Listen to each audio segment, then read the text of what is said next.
Like this subtle photo bomb. Ready? Like her eyes are going in between. Whenever Tim's ready.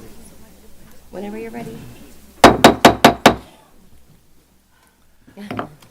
Good evening. I'd like to take this opportunity to welcome you to the school board meeting this Tuesday, March 11th, 2025.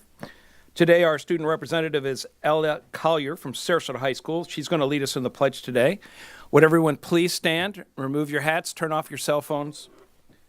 The Sarasota High School Junior ROTC will present the colors.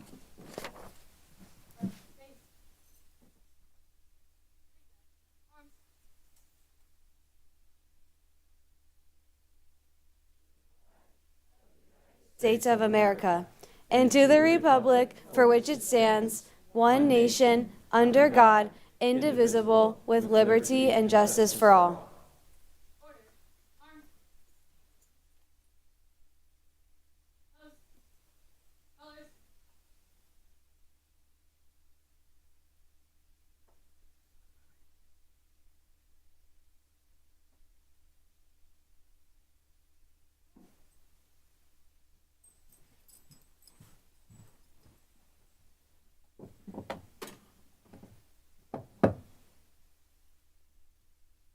Present.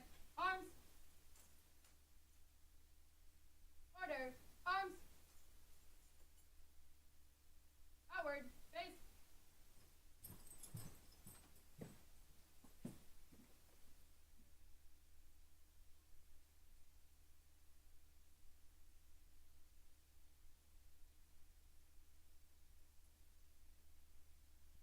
Right. Face. Forward. Arch.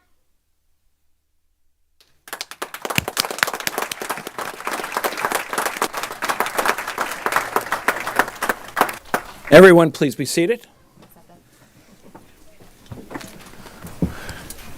Tonight, we're going to go ahead and we're going to start off with a couple of special presentations. Our first presentation this evening will be introduced by Miss Stephanie Velakis to recognize the PBIS schools. Ms. Velakis, please approach the podium. Thank you. Thank you, Superintendent Connor, members of the board, Mr. Duggan, and Ella Collier. We are thrilled to announce that 35 schools have earned model school status for their outstanding implementation of positive behavioral interventions and supports during the 23-24 school year. This year, we celebrate 19 schools earning bronze, 13 schools earning silver, 2 schools earning gold, and 1 school achieving the prestigious platinum status. PBS is more than just points and parties. It's a school-wide system that sets clear expectations, teaches positive behaviors, and provides the supports students need to succeed. By focusing on these norms, our schools create safe, respectful, and thriving environments for all students. At this time, I would like to recognize the 19 schools that receive bronze status and their PBS representatives. For gold, we have from Ashton Elementary, Jacob Rusko, Assistant Principal. Bayhaven, Chad Erickson, Principal and PBS Coach, John O'Shaughnessy. Booker Middle, Assistant Principal, Danny Leal. From Brentwood Elementary, Principal, Holly Brody, and PBS Coach, Taylor Mowry. From Brookside Middle School, Dr. Nate Francis, Principal. From Inglewood Elementary School, Principal Curtis Schwartz and PBS Coach Jeremy Lehman. Garden Elementary School, Assistant Principal Randy Stowers, PBS Coach Mary Straight. From Glen Allen, Assistant Principal Kelly McWilliams. From Gosho, Assistant Principal Lindsay Johnson and PBS Coach Laura Gamsby. From Laurel Nokomis, Principal Jessica Fusey, Assistant Principal Lee Michaelacco, and PBS Coach Perry Ann Shobut. From McIntosh Middle School, Principal McHenry Larabor. From Philippi Elementary School, Assistant Principal Lisa Achille, and PBS Coach Kelly Griffith. From Riverview High School, Assistant Principal Ashley Hernandez. From Sarasota High School, Assistant Principal Dr. Robin Livingston. From Tim Ridge Elementary, Principal Barry Dunn, and PBS coaches Lori O'Brien, and Emily Smits-Miller. From Toledo Blade Elementary School, we have PBS coach Tasha Umstead. From Venice Middle School, Tomas DeVerno, principal. From Venice High School, assistant principal Brittany Rutherford, and PBS coach Sarah Gentry. And from Woodland Middle School, principal Mark Grossenbacher. Congratulations.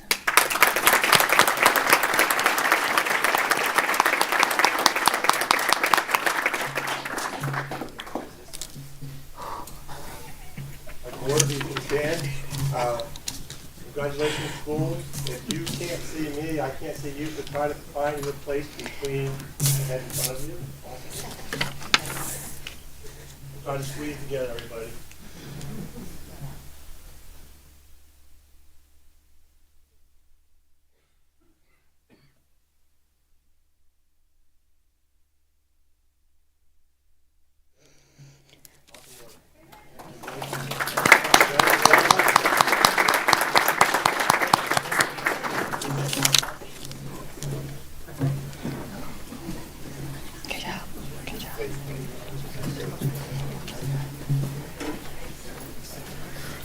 Brittany, do you have extras?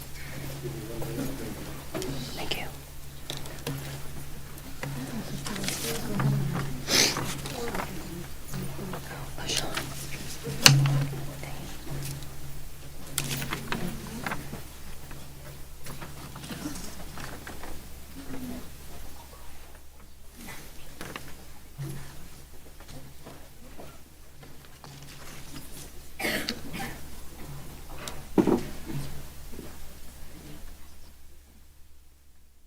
He's gonna bring him up.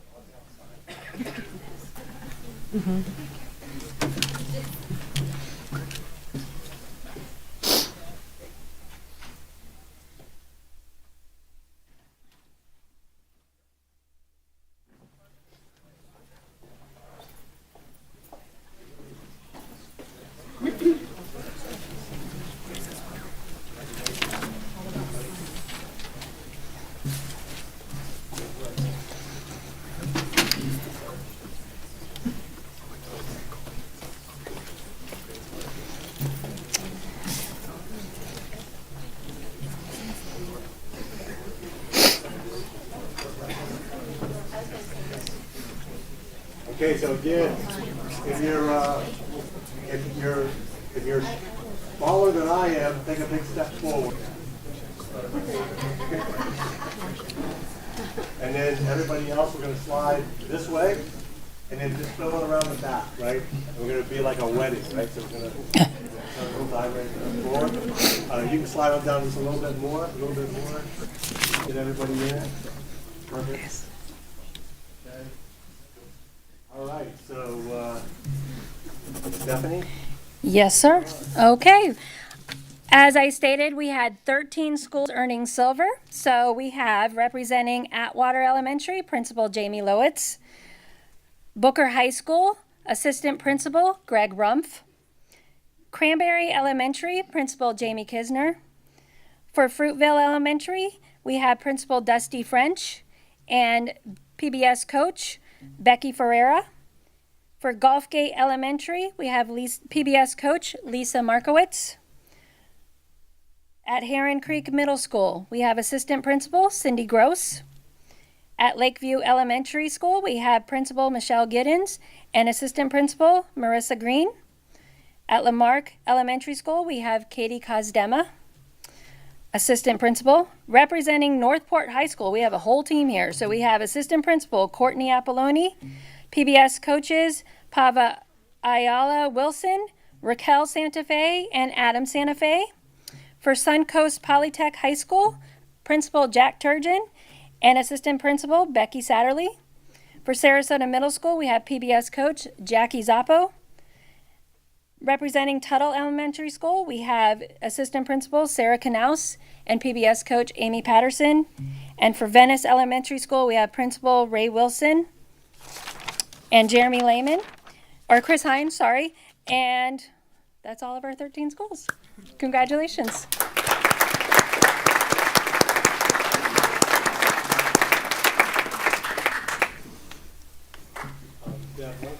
Maybe slip your behind. Okay, everybody, come on, just one quick picture. Okay, again, try to find a hole to see me.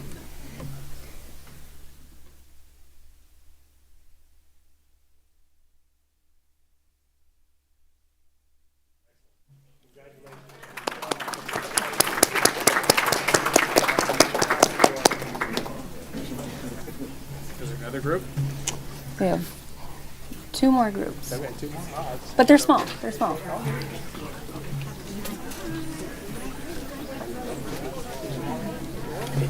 We're almost done.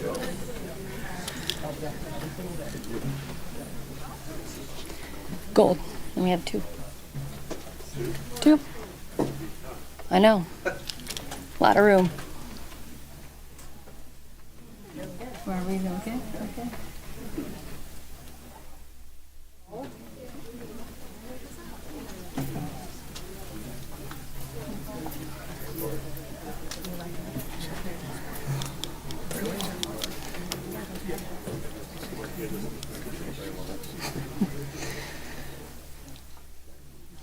All right, so for gold, we have Southside Elementary School representing with Dr. Allison Foster, our principal, and PBS coach Stephanie Erickson, and representing Taylor Ranch Elementary School, Principal Tara Spielman, and PBS coach Jamie Barber. Congratulations.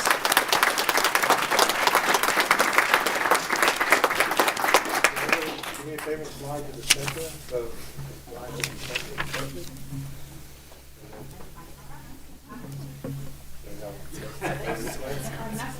Okay, perfect.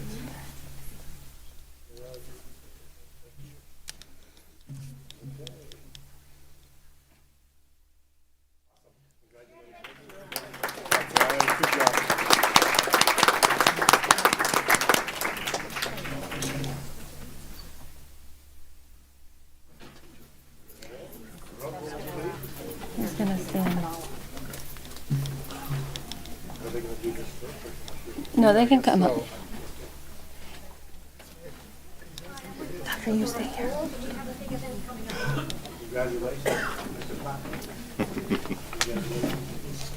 Okay, what?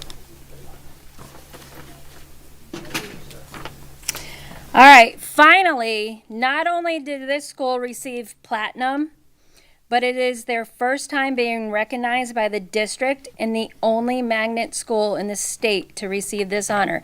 And I just found out earlier, we only had 16 platinum schools in the state. So Pineview is the 1 out of 16 schools in the state to receive platinum. So I would like Dr. Stephen Covert, principal of Pineview, to say a few words on how they got to this point. Dr. Covert. Thank you, Ms. Vlahakis and Ms. Jackalone. Good evening, Chair Enos, school board members, Superintendent Connor, and Mr. Duggan. It is a pleasure to be with you this evening and receive this award on behalf of Pineview School. Pretty auspicious company we're in. All of these schools, the staffs, the faculties, the students, and the parents that make up these communities. I want to echo the congratulations on achieving the platinum recognition in positive behavioral interventions and support. It really is an extraordinary accomplishment in spite of everything else. I want to say kudos to Grace Madden, our behavior specialist and proud Pineview alumna, Mr. Sprinkle, our assistant principal, as well as our faculty, staff, and our amazing students who actually made all of this happen. PBIS is more than just a framework. It's a commitment to fostering positive school climates in all aspects, reinforcing positive behavioral expectations and providing proactive support to ensure all students thrive, not just academically, but socially.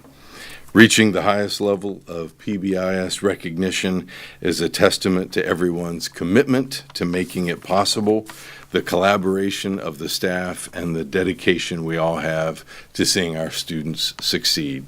And by prioritizing clear expectations throughout every every part of our school day, in every location, in every way, ensuring restorative practices and tiered interventions. We're making a positive impact on student engagement, school culture, and long-term student academic achievement. And as we say daily, be kind, be strong, be well, Pineview. Thank you.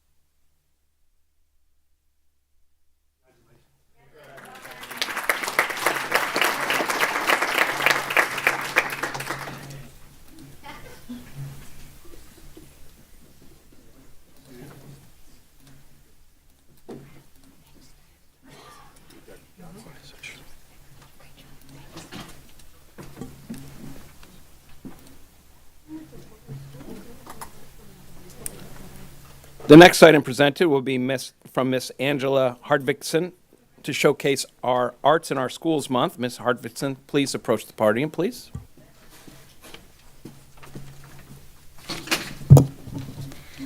Good evening, everyone. March is Arts in Our Schools Month.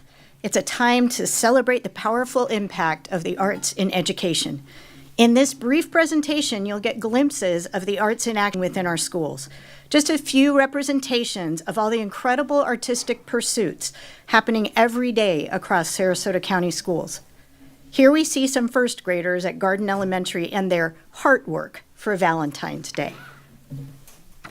In Sarasota County School, the arts are essential to student development, offering creativity, self-expression, and connection. From visual arts and music to theater and dance, students engage in a wide range of artistic experiences that help them grow as individuals and members of a vibrant community. This is the Booker Middle School Repertoire Dance Company, who recently received high ratings at the Florida Dance Performance Assessment Conference. We're in arts assessment season, and students across all disciplines are showcasing their talents. Scholastic Art Awards, art competitions, music and dance performance assessments, and thespian festivals. Our students have excelled in all of them. Students have also been honored in all-state ensembles, all-county bands, state championship marching band and guard competitions, local theater productions, art exhibits, and other opportunities to showcase their talents locally and statewide. Here's the Northport High School Chamber Orchestra, who played for you a few months ago, and they received straight superiors at the Florida Orchestra Association Music Performance Assessment in February. Graduating students would talk to their arts teachers about qualifying for the Florida Seal of Fine Arts, a new honor for outstanding arts students. Our community plays a crucial role in supporting the arts. Local organizations, businesses, and parents collaborate to support school programs and to provide students with opportunities beyond the classroom. Here's a photo from the Key Chorale's annual Tomorrow's Voices Today concert, where high school singers perform alongside Key Chorale members. The next Tomorrow's Voices Today concert is April 14th at the VPAC. And I think Jamal told me his daughter's in this picture somewhere. And I didn't even do that on purpose. None of this success would be possible without the dedication of our exceptional arts teachers, school leadership, district leadership, and school board. Thank you for empowering our students in the arts. Here's a photo from Sarasota High's performance of A Christmas Carol this past December. As Yo-Yo Ma said, arts education is not a frill. It's an essential part of an academic curriculum. It teaches kids to think critically, to be creative, and to explore new ideas. Let's keep the arts strong and accessible for all students, like these elementary music students at Tuttle Elementary. And if you need any more proof, listen one more time to tonight's arts highlight, our house band, the Woodland Middle School Jazz Ensemble, who recently received straight superiors at Jazz Music Performance Assessment, and tomorrow they're going for a concert music performance assessment, so thank you for being here with that big day tomorrow. They're going to play Mudbug Strut for you now. Their teacher is Thomas Dubert, and their proud principal is Mark Grossenbacher. Enjoy, and thank you for your support of the arts. Ladies and gentlemen, the Woodland Jazz Ensemble.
Well, that was an absolutely amazing performance. I would say that I thought I was watching like a professional band. I mean, that was right on the money. That was absolutely awesome. So congratulations.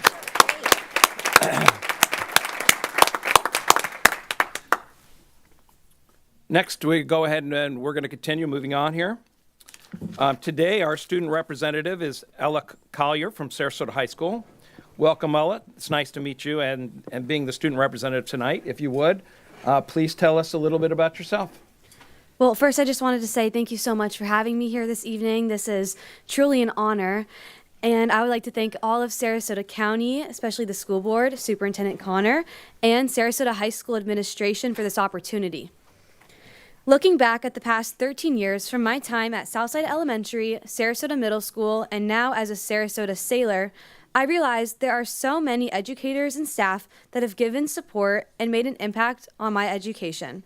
I am grateful to all who have helped me and my peers achieve our current goals and prepare for the future.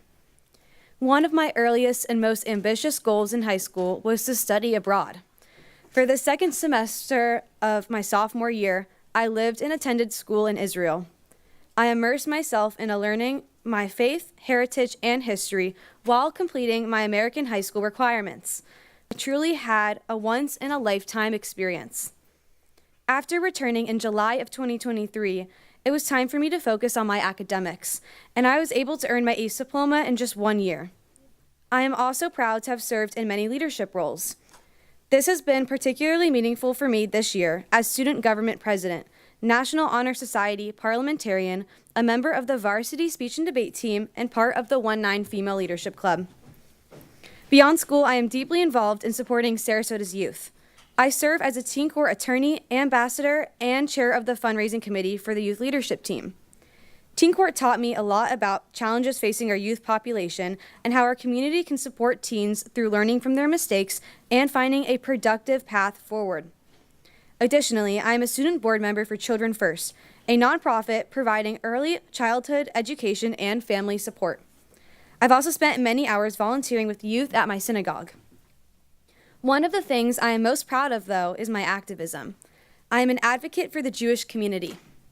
Sadly, there has recently been a rise in anti-Semitism and many other forms of hatred, but I am dedicated to taking action against hate crimes and raising awareness. In February 2024, I lobbied on Capitol Hill in Washington, D.C. to congressional staff for the Pray Safe Act, which aims to establish a federal clearinghouse of safety best practices for nonprofit organizations and houses of worship. Just in the past few months, I've become involved in anti-bullying activism by taking part in the new film, Call It What It Is by Wingspan Productions, which will be shown in Sarasota County schools to highlight the effects of bullying. I also served on a panel with SRQ Strong for the event Healing from the Traumatic Effects of Bullying. Next year, I will attend the University of Florida on a pre-law track to become a lawyer and politician. I'm beyond grateful for the opportunities I've had, many of which wouldn't have been possible without the support of my family, teachers, and Sarasota County. Thank you guys so much. Thank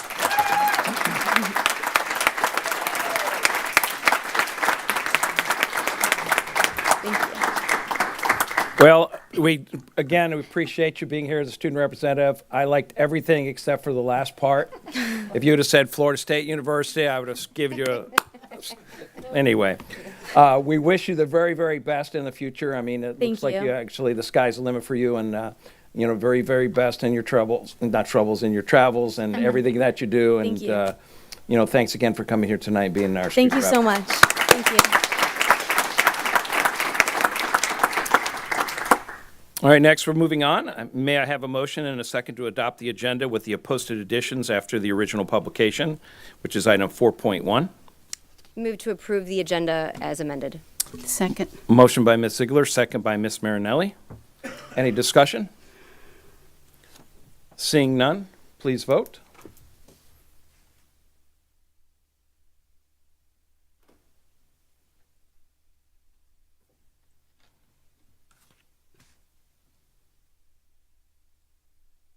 Motion carries 5-0. Next on to the superintendent's report, Mr. Connor. All right, good evening. Good evening, community. Good evening, board members, and thank you for such a great start to the meeting with the recognitions and as well as the Woodland Jazz Band. Phenomenal. It's hard to believe they're middle schoolers. Want to start tonight with our consent highlights tonight on our agenda, we have a few items that I want to bring to your attention. Is item 10.3, which is a approval of a middle school field trip. The Venice Middle School Young Marines is requesting a trip to Honolulu, Hawaii in 2026, and they will join other young Marines throughout the world for the 85th anniversary of Pearl Harbor. So it's a great time. By approving this tonight, this gives them plenty of time to fundraise for that very expensive trip. 10.4 is a data sharing agreement. I always want to call out when we have a data sharing agreement for people to understand that all data that we share typically is de-identified and is reported in aggregate. This agreement in particular is to evaluate some of our programs and grants. We have one grant called the Advancing Classroom Climates in Sarasota Schools and the Student Assistance Program Grant. And part of the requirements for that, we have to do an evaluation. So that's what we see in 10.4 tonight. 10.5 is an approval of an affiliation agreement with Indiana University. This is a new agreement that will allow a speech language pathology intern from the Indiana University to complete a semester-long clinical experience right here in Sarasota County. These agreements are in line with many of the other agreements that we have, such as Florida Gulf Coast and State College of Florida, Florida State University. And this initiative will help us in our recruitment and retention efforts in critical needs areas like SLPs. 10.19 is the approval of the playground surfacing materials through a piggyback contract. This is a large dollar amount, but really this is to allow us to partner and contract with Forever Lawn of Tampa Bay for artificial turf for our playgrounds. Artificial turf offers a safer, low-maintenance alternative than traditional playground surfaces, so this will allow us to upgrade and enhance for that long-term maintenance cost. Want to congratulate and announce our newest principal in our ranks, Ms. Keatron Strouder, who is the current AP at Emma Booker Elementary School. She is going to be replacing the great principal, Mr. Steve Royce, who will be retiring in June and will take effect on July 1st. So congratulations to the new principal of Goshio, Ms. Keatron Strouder.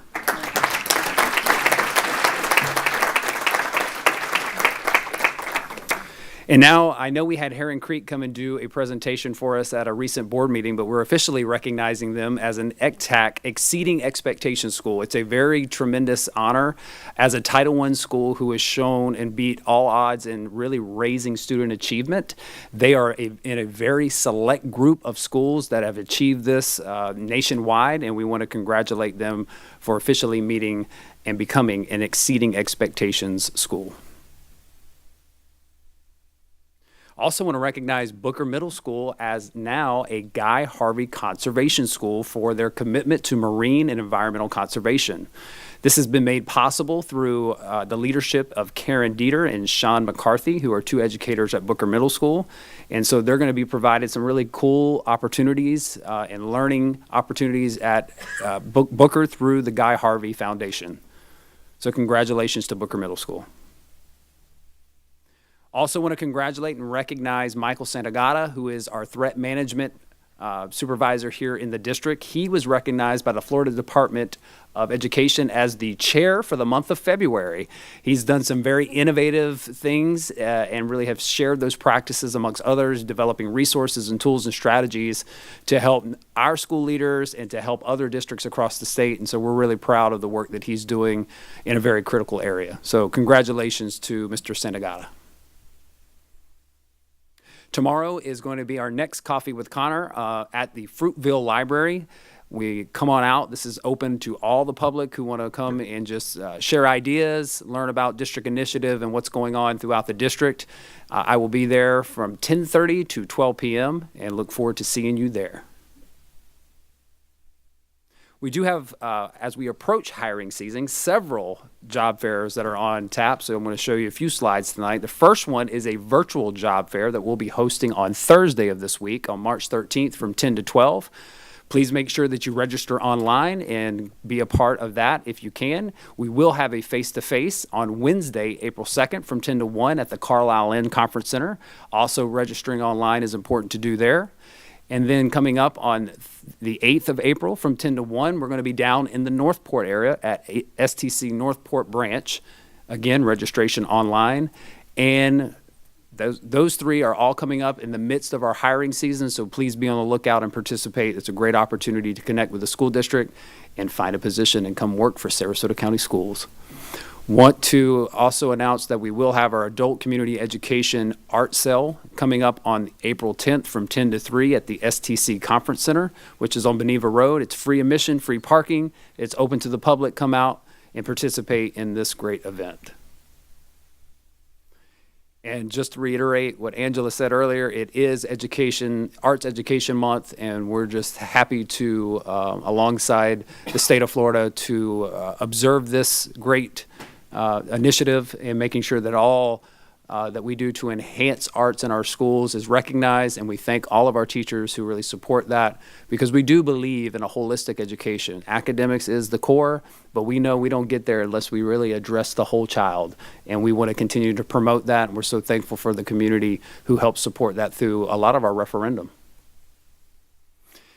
And no one can forget, next week is spring break, so a very much well-deserved break for all of the staff here across the district. And I want to thank our teachers, our administrators, our non-instructional staff, everyone who is a part of our school district. You've worked so hard, and I really hope you get a chance to take a nice break over the next week. So that is it, Mr. Chair. Thank you, Superintendent Connor. Continuing on with the agenda, we're now to the point where we're going to showcase one of our outstanding schools. Today, we're going to showcase Taylor Ranch Elementary, and if Ms. Spielman would go to the podium to begin the presentation. Good evening. Thank you so much. I'm so excited. I can never get tired of sharing the shine of Taylor Ranch Elementary School.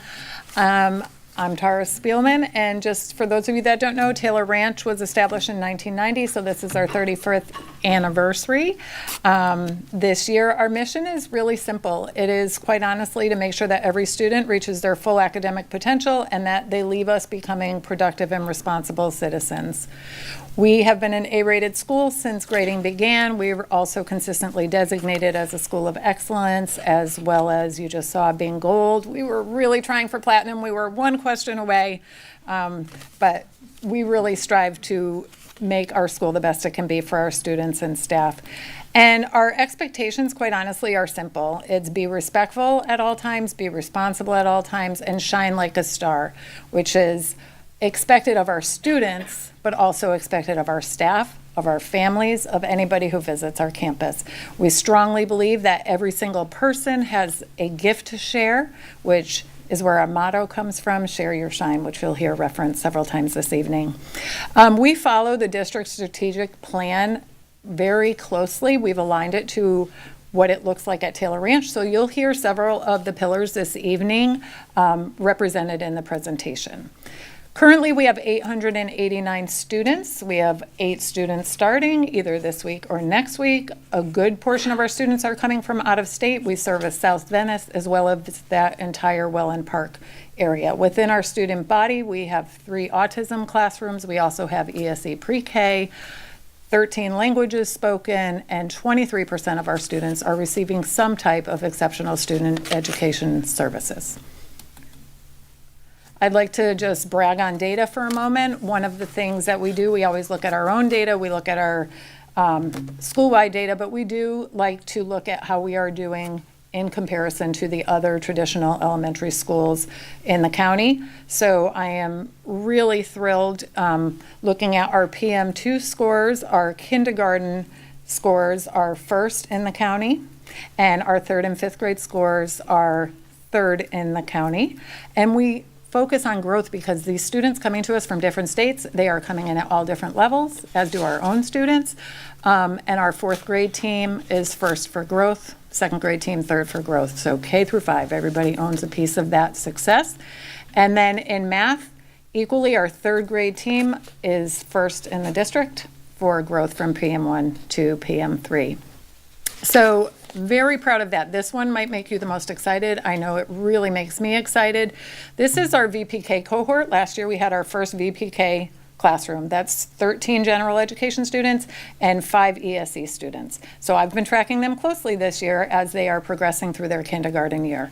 If you look at their most recent Start Early Literacy for PM2, our kindergartners as a whole, keeping in mind they are first in the county, right, for PM2, came in at 57%. That cohort of 18 students, including the ESE students, came in at 85%. That's impressive. That transfers over, also looking at the level 4s and 5s of that group, 64% of that 18 students were level 4s and 5s, and then it's mirrored in math. I want to thank each of you or anybody who had the power to approve a second VPK for us, because our community is growing there and we want to get our students when they're young. So super excited and grateful. None of those successes would be possible without the people that you see on the screen. Our team is outstanding. If you look at the longevity and the retention rate, because this is a true community of learners, the teachers themselves are voracious learners. They will learn as much as they possibly can to ensure that they are applying best practices, and they also really understand their data. They know what every student needs to move, and we focus as much on acceleration as we do on enrichment. So I could not be more proud of the people that I get to see every day at Taylor Ranch. Part of this wonderful team is our specials, and we have PE and we have art, music, very much hands-on science, aligned to standards. But one of the really unique things we have, because we're not a magnet school, so I think we might be the only elementary school non-magnet that actually has a Spanish classroom where students learn the culture, the language, and the history. Very proud of that, and our Spanish teachers here tonight supporting. And our science teachers currently working on us becoming a designated Everglades champion school. So very grateful for that. We love when our trailblazers get to share their shine. Other people get to see it. We had the Teacher of the Year for elementary school. In second grade, she's also our team leader. We have the best smile in all of Sarasota County, greeting everybody who walks in our door as our receptionist. And about a week and a half ago, Chalkboard Champions came and surprised one of our first grade teachers for her innovative teaching. I love the SCS Cares program that honored our officer, Mark, and also our media person, Miss Tammy.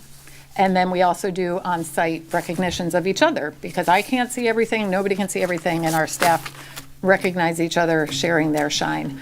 So in addition to like massive academic accolades, the teachers and the staff that you saw also spend time after school, on weekends, supporting the clubs that we have. I won't list them all for you. A few highlights: our Odyssey team is going to state championship next month, and then our show choir just went and performed at Disney. I don't want to give away all my secret. Every club that we have focuses back to our mission, because we want our students to know that what they do matters, and that they, at whatever age they are, can make a positive impact on their community.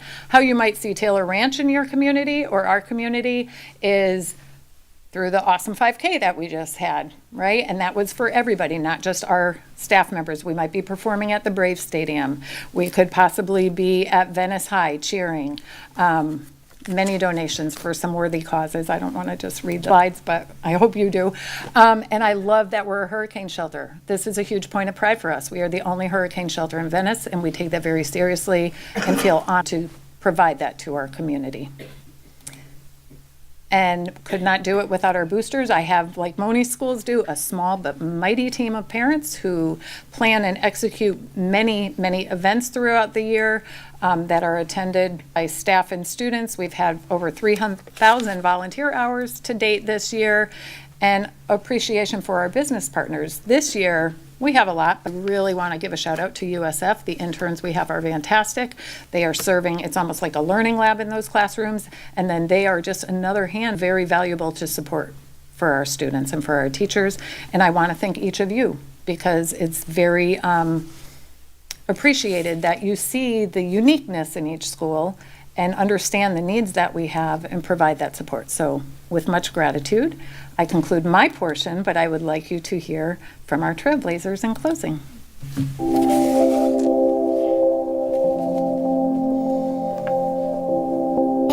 My favorite thing about Rocket Readers is telling about stories.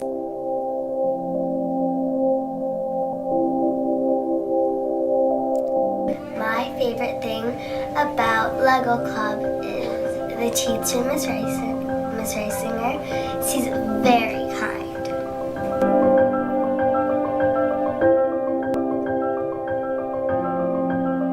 They just let you read to them, their dog. They let you pet them.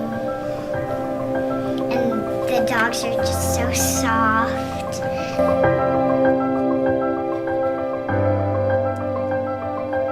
My favorite thing about going to specials is kind of like learning new stuff.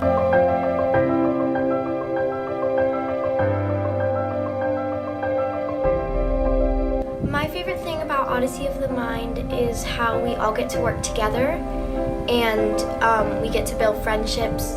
We're like a mini family. We all have our own roles to play, especially in the making of the skit.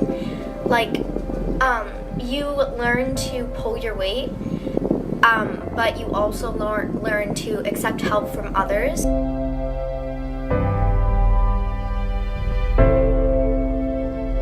We show up on Fridays to like put a smile on people's faces. We've gone to the Venice High School with the cheerleaders and we cheered. We're gonna go cheer on the opening ceremony at Welland Park.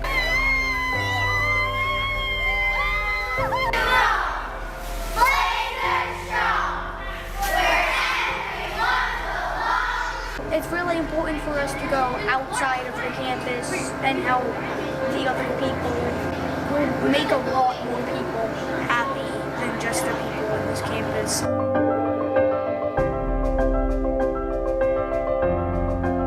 You get to know your friends, the shows, the musicals. It all pays off when you're practicing there.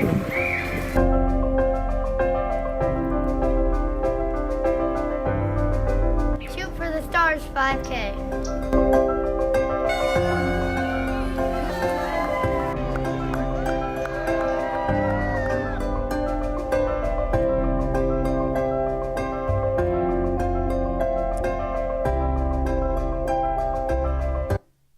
That's it.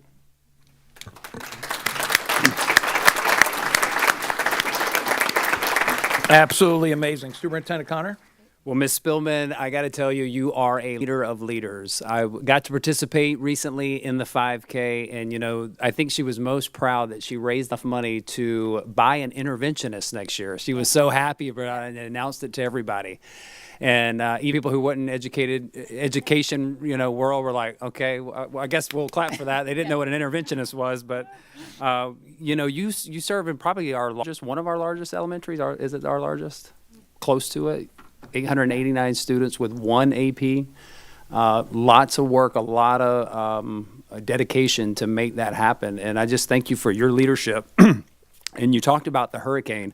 I had a chance to go out to Taylor Ranch when the hurricane was happening, and your composure through that whole thing. You had hundreds of people walking up simultaneously. You had the news at the front of your building. You had animals galore that were coming through, and you kept your composure, and you had everything rocking and rolling. And you know, we do so much more than education, right, in our community, and you really lead and shine there. And so you represent what you have at your school in terms of being a trailblazer and being a star. So thank you for what you do. Thank you. Thanks.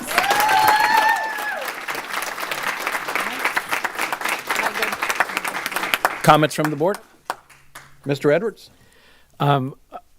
The academics speak for themselves, but I really also want to jump on what Mr. Connor said about the hurricanes. 3 of them, one right after the other, and to grunt them up, tear them down is unbelievable. And the gratitude from the community and from the school district for a job well done. And I will echo also your composure in that process, because I've been there a few times. You just glide through as if it's just part of the day. So thank you so much on behalf of the community. Thank you. Ms. Parker? I had the privilege of visiting your campus recently, and thank you so much for welcoming me. What I noticed was that even though you are a very big elementary school, it doesn't feel like that. It feels like a tight-knit community. Everyone is on the same page, and I think that speaks to your leadership. So thank you so much for what you do for us. Appreciate it. Thank you. Ms. Marinelli. Thank you, and thank you to all your staff. Taylor Ranch is a wonderful school. You serve your community well, but this whole presentation for your students, whether it's the academic, social, everything, you guys all do such a phenomenal job, so thank you. Thanks. Ms. Ziegler. I was going to say, it's just a fantastic presentation. It's hard to encapsulate all of the great work that you do, but it really came through, and the academic scores are very exciting. But also, you do a lot of initiatives outside the box that have the students moving and have their brains active, which I am very excited to see. But thank you for your leadership. I think the superintendent mentioned it well. Like, you're the leader of leaders, and it comes across very well. So thank you so much. Thank all of you very much. I appreciate it. Absolutely amazing job. I live like 5 blocks from there, and everybody talks about it. The stuff that you do in the community is really the big part that goes on there, because when the kids get involved in those things, those make lifelong memories that they end up coming back, and then you can see with the support over and over and over the years down there at Taylor Ranch. Taylor Ranch has been a staple down there in Venice for 30 plus years. I mean, it's really been amazing. Hats off to your staff, also welcoming, great stuff going on there. And again, just congratulations on everything. I truly appreciate everything you guys do. Thank you. So thanks. All right. Thank you very much.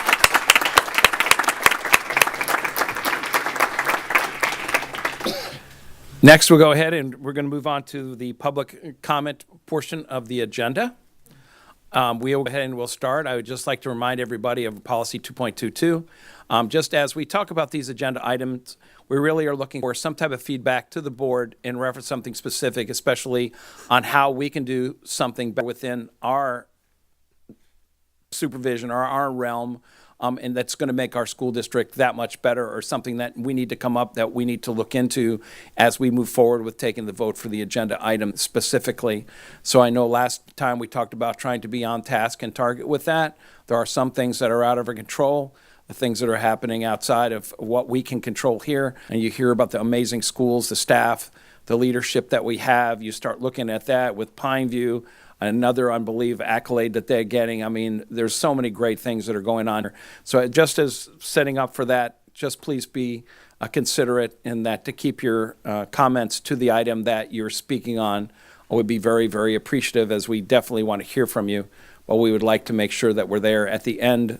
Then that public comment is really for open for what you'd like to speak out, maybe that may be even outside of what's on the agenda and things that may be upcoming. So with that, Ms. Tompkins. Thank you. The first person is Carol Lerner, speaking on item 10.6 and 11.2, followed by Lisa Scher.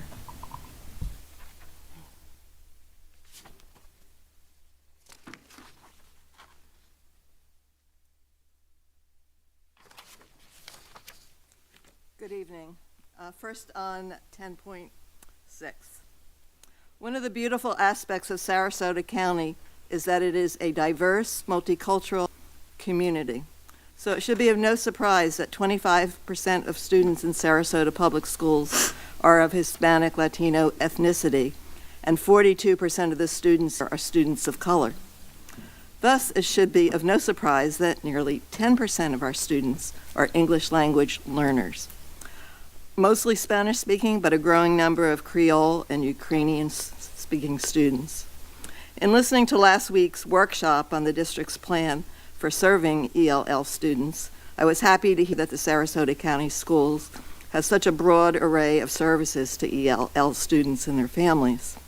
I was particularly pleased to learn from another source that the district is moving ahead in establishing its own dual language classrooms in Northport to serve the growing number of Spanish and Ukrainian-speaking students there. I believe that dual language immersion programs, which experts say have the best student outcomes, would also be beneficial to a number of Title I elementary schools in northern Sarasota, such as Wilkinson with a 26% ELL rate, Scotia with a 27% ELL rate, and Tuttle with a staggering 43% ELL rate. But I am also fearful that these programs could be jettisoned by significant budget cuts coming out of the USDOE. That is because a hefty portion of the 3.9 district expenditures for ELL services come from the federal formula grant programs like Title III Part A and Title I funding, all slated for reductions or even elimination. I was also pleased to hear at the work session that the district's lobbyist firm has merged with another company which has lobbyists in Washington, D.C. District administrators in Sarasota School Board should instruct its lobbyists to voice its concerns about the USDOE situation. Given the funding crisis that the district will most likely face over the next 4 years, I think it is guided, and this is on 11.2, for the district to move forward with the expansion of the new job description for a charter school program specialist as outlined in agenda item 11.2. We should be strengthening our own district schools, particularly those schools with a preponderance of ELL, ESE, and economically disadvantaged students. The recent increase in for-profit managed charter schools within the district makes it particularly important to focus the district resources on public traditional schools, not those financially that profit off of our students. Thank you. Thank you. Jamal, if we can, are we going to be able to get the timer up for our speakers? Thank you, sir. Shall I wait or shall I go? When you get to 30 seconds, would you like me to tell? No, I'm good. Okay, thank you. Hi, my name is Lisa Scher. I'm here on behalf of Support Our Schools. I urge the board to approve agenda item 10.6, approval to submit the 2025-28 District English Language Learner Plan to the Florida Department of Education. As Carol stated, almost 10% of the student body in this district are eligible for ELL services. These services are crucial for these students to achieve academic success. I was thrilled to watch the presentation at the March 4th workshop about the district's ELL programs and the desire to start a new dual language program down in Northport. These services for EL are funded in part by the U.S. Department of Education as formula grants, not to be confused with block grants. Given the proposed destruction of the DOE and the stated intention to send federal funds as block grants rather than grants specifically dedicated to ELL, we're concerned about a substantial budget shortfall in this area. And of course, we also have the current federal administration's stated preference that these funds go to school choice vouchers, so it's likely that the state of Florida will do exactly that. I'd also like to offer kudos to Ms. Marinelli for her statement at the workshop about how important it is to understand the culture that these children are coming from. I had the privilege of spending a few decades working abroad in countries where English was not the language, and it's very hard. And I was a grown-up adult with a lot of help, so I really feel for these kids. I'd also like to urge the board not to vote yes or to hold in abeyance a vote on 11.2, approval of the new job description charter school program specialist. We haven't seen the budget analysis yet for the months of January and February, so the public has no idea where we stand for our 24-25 budget year to date. But we do know that substantial cuts are coming our way, and our budget will likely have the look of a block of Swiss cheese with more holes than you can imagine. I'd like to know if this new position will be funded by the charter schools themselves making contributions to pay for this new position, or is this coming out of our budget? Given the impending funding cuts, why is our school district spending our tax dollars to create a position for a charter school program specialist? Is it because we're trying to climb up to number one in the state for our district? Should a ranking as number one in the state based on many statistics and tests, which are questionable at best, be used as a reason to spend money we don't have? I urge the board to either vote against approval of this item or at the very least, hold off approval of this position until we are provided with a budget variance analysis. Thank you. Thank you. Robin Williams on agenda item 10.6 and 11.2, followed by Deb Hayes.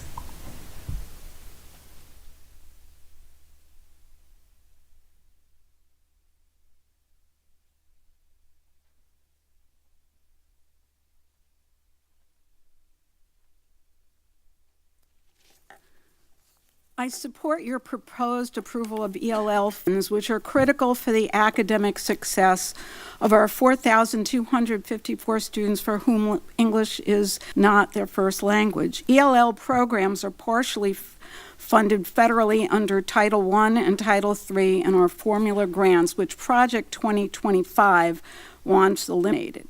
Trump issued an executive order for the money to go to states as block grants, where it would be prioritized for so-called school choice funding, further harming funding for public education. Some or all of that funding for ELL could be at risk. We need more money for our ELL students, not less. ELL programs are vital for the academic success of these students. If we want to be a top district, why are we wasting a proposed $107,000+ to hire someone to help charter schools do better at a time when we are facing financial problems due to loss of state funding to vouchers and the potential loss of federal dollars? We could hire new classroom teachers for that price or use it to further support ELL students with important services. If we are so hung up on standardized test scores, certainly our ELL students could use additional help. Vote no on the charter school hire. Charter schools are already robbing enough of our public funds. If they fail, so be it, especially schools like Charter School USA, which are really for-profit management company. Students will return to our much better public schools, but they've always needed better funding, especially in Florida, where teachers are paid near the bottom of the barrel, 48th in the nation, while Florida ranks the 21st for the most expensive state to live. New York spends $25,139 per capita. Our per capita student expenditure near the bottom, 44th at $9,645. And this is before we see the potentially catastrophic effects of federal cuts on top of the continue to be lost millions for private school vouchers. Please vote no. Thank you. Deb Hayes, followed by Casanova Doherty.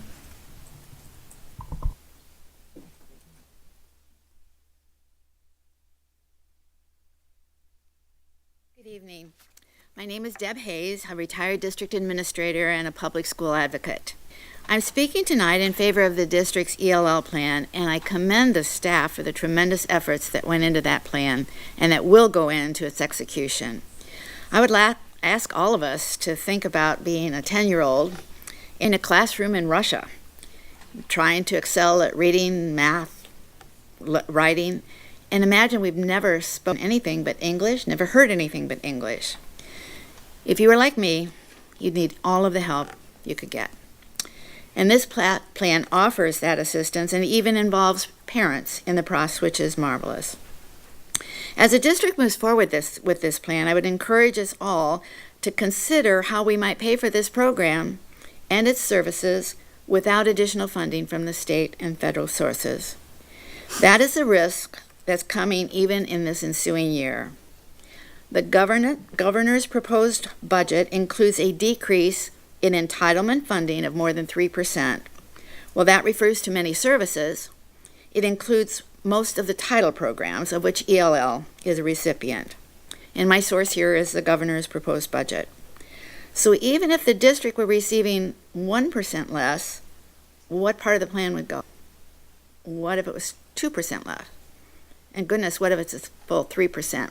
What part of this program that has been so wonderfully proposed would have to go? I'm not here to be downer. I just want to know where we are as a district in planning for this kind of eventuality. It's time for this district to lead the efforts in the legislature and the governor to let them know we need adequate funding for our most vulnerable students. While billions are being siphoned off in this state for vouchers, we need to protect this district. And I've said before, you have great power to make this happen. And you have a community that's ready to help. Tell us your plan, and we're here to help. Thank you. Thank you. Casanova Doherty on item 10.6, followed by Xander Moritz.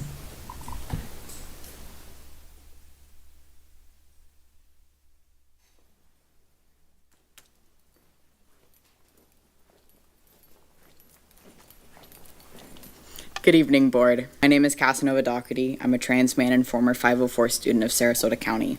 I'm here today to speak about Agenda Item 10.6. In the face of the Department of Education falling apart around us, today you are to approve your submission of your ELL plan to the Florida Department of Education, a program that is expected to receive significant loss of funding from the federal government as the Department of Education lets out its last death rattles. It is one of the most essential programs made for our most vulnerable students to give them an equal and exceptional education that Sarasota expects of its schools. I come to you today to ask you, as I have before, for a plan. As the DOE falls apart, as funding for ELL programs, but also funding for Title I schools and IDEA services is threatened, give us something concrete you are going to do in response to protect our students' education. We need direct action when it comes to the everyday lives and educations of English learning, disabled, and students with exceptional needs. I believe each and every one of you, regardless of party or personal beliefs, are reasonable people who care about the students you preside over. Otherwise, you would not be in the roles you are in today. Now is the critical moment when we need your care and your action more than ever. Tell us your plan to continue funding our necessary programs. Send your lobbyists to fight on your behalf and on the behalf of the students that need these programs. Demonstrate your will to protect your students, because now we need your love, we need your protection, and we need your fight more than ever. Thank you, Board. Have a good evening. Thank you. Xander Moritz on item 10.6, followed by Alex Doherty. Hey y'all, I'm here to express my support for item 10.6, and I'm here to express a lack of support for item 11.2, and I'm also here to state that we've heard from other boards that they're at least thinking about what's going to happen if they lose massive quantities of their funding due to the destruction of the United States Department of Education. We'd like to know if y'all are doing the same. We assume and hope you are. We'd also like to know if you're not. I know that a lot of our students here in Sarasota, students that contribute to this district and help make it so great and have helped earn us an A+ year after year after year, deserve the support that they're going to lose and deserve a plan if they lose it. Thank you all very much. Also, I'm signed up for general comment, but I just got an emergency call, so I'm definitely not going to be here for that. So you should move past my name and know that I wish I could share more, and thank y'all. Thank you. Alex Doherty on item 10.6.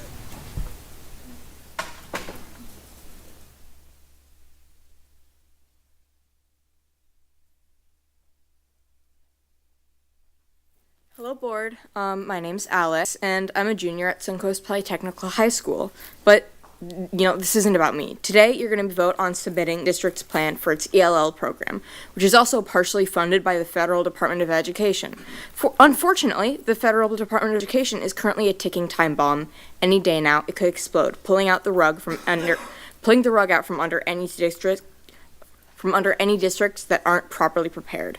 With a 13% ELL budget cut on the state level, we cannot afford to lose any additional funding. We need a plan so we can be prepared for when the inevitable happens.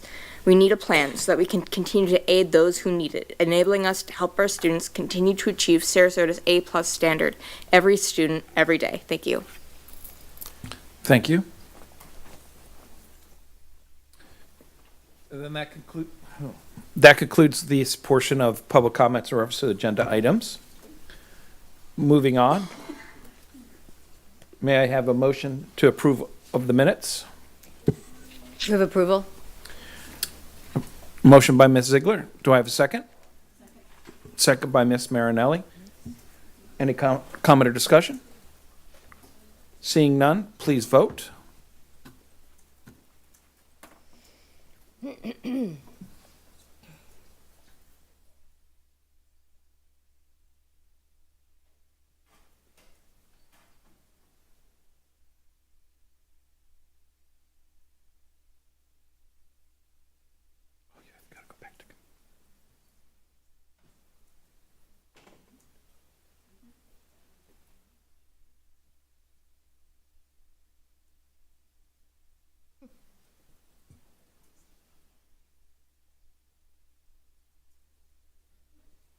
Motion carries 5-0.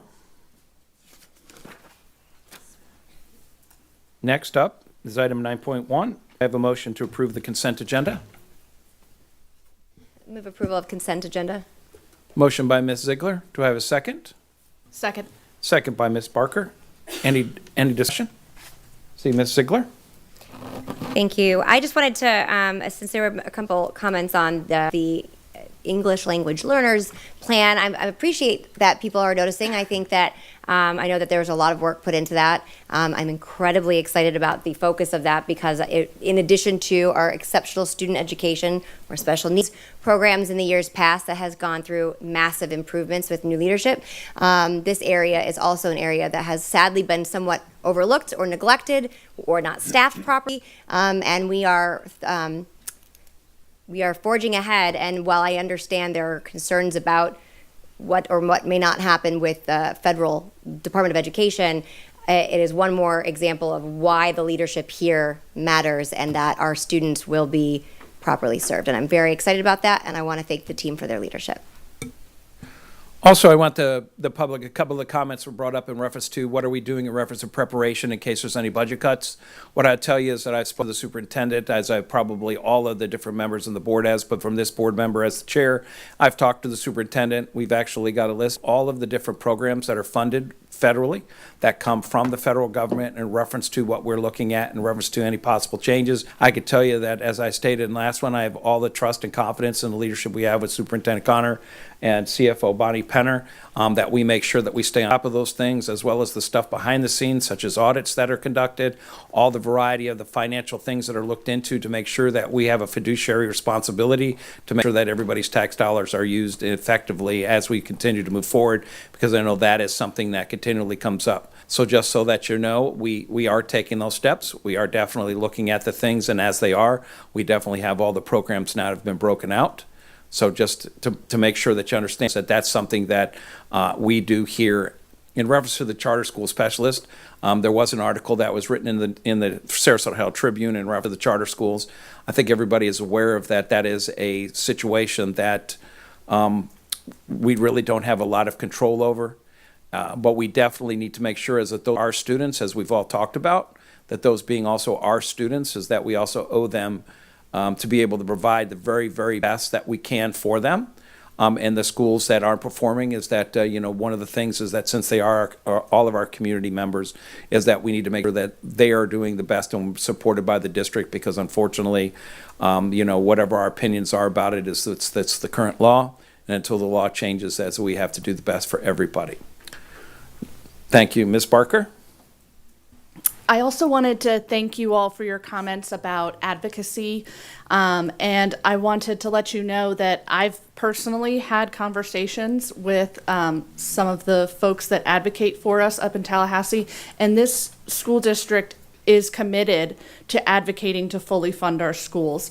And if you're interested in learning more about our legislative priorities, they are available on our website, and I find them to be very encouraging, because if you look at the priorities that we are working towards in Tallahassee, they are very much in line with a lot of your comments.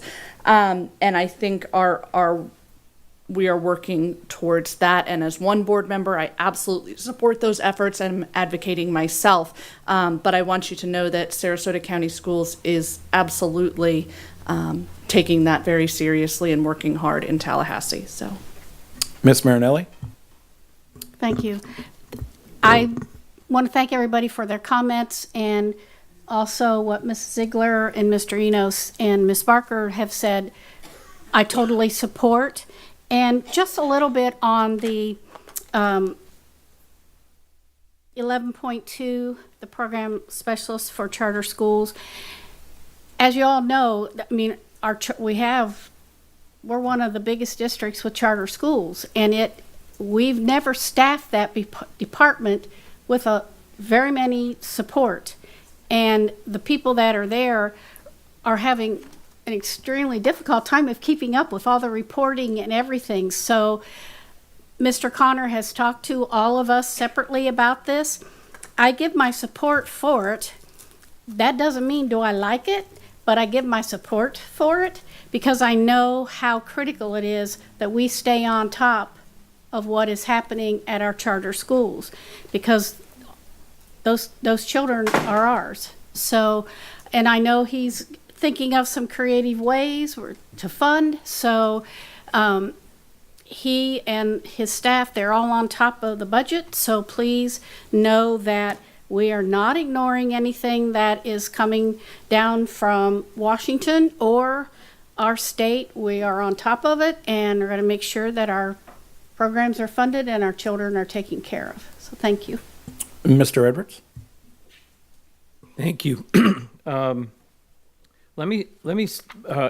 agree with Mrs. Ziegler. It's been one of the pieces of English language learners that I have been advocating for since I've been a school board member, and I'm grateful that it's not only for our Hispanic community, but they've broadened it to include other languages that are growing rapidly in our county and being proactive in that process. So I know that when and if cuts come to us through the federal government, that's the part that I think Mr. Connor and the board is really, we're proactively looking at where those dollars are so that we can see if there are cuts. But as all of you read the news as I do, or maybe a little more than I do, it changes every single day. So I'm not going to get my hair on fire. I suggest that we all not get our hair on fire, but that we're focused in on what we do here every single day and proceed, like we are with the ELL program, to it's business as usual. That's not to say that we all haven't been very, very concerned about potential cuts from Department of Education. So that's my best conversation on the DOE. Where I'm beginning to be significantly more concerned, and once again, it's the timing to be more concerned, is the voucher program that we're experiencing. For the first 2 years, the state put a tremendous amount of funds to make sure that as the program was being instituted, that the schools would not be hurt. That's not how I'm reading this current budget proposal.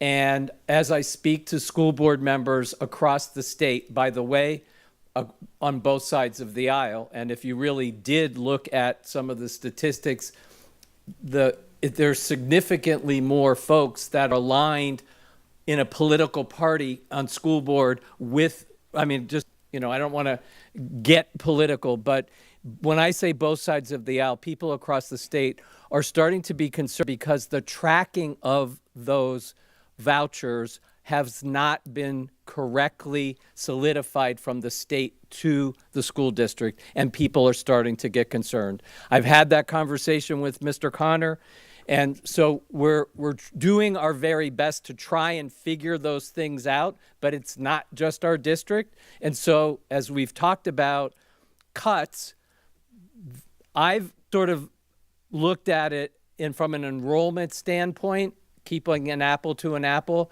but the funding shifts are changing, and I'm paying close attention, as I know the superintendent is, and Mrs. Penner as well. So I just wanted to say that we're on the finance really tight.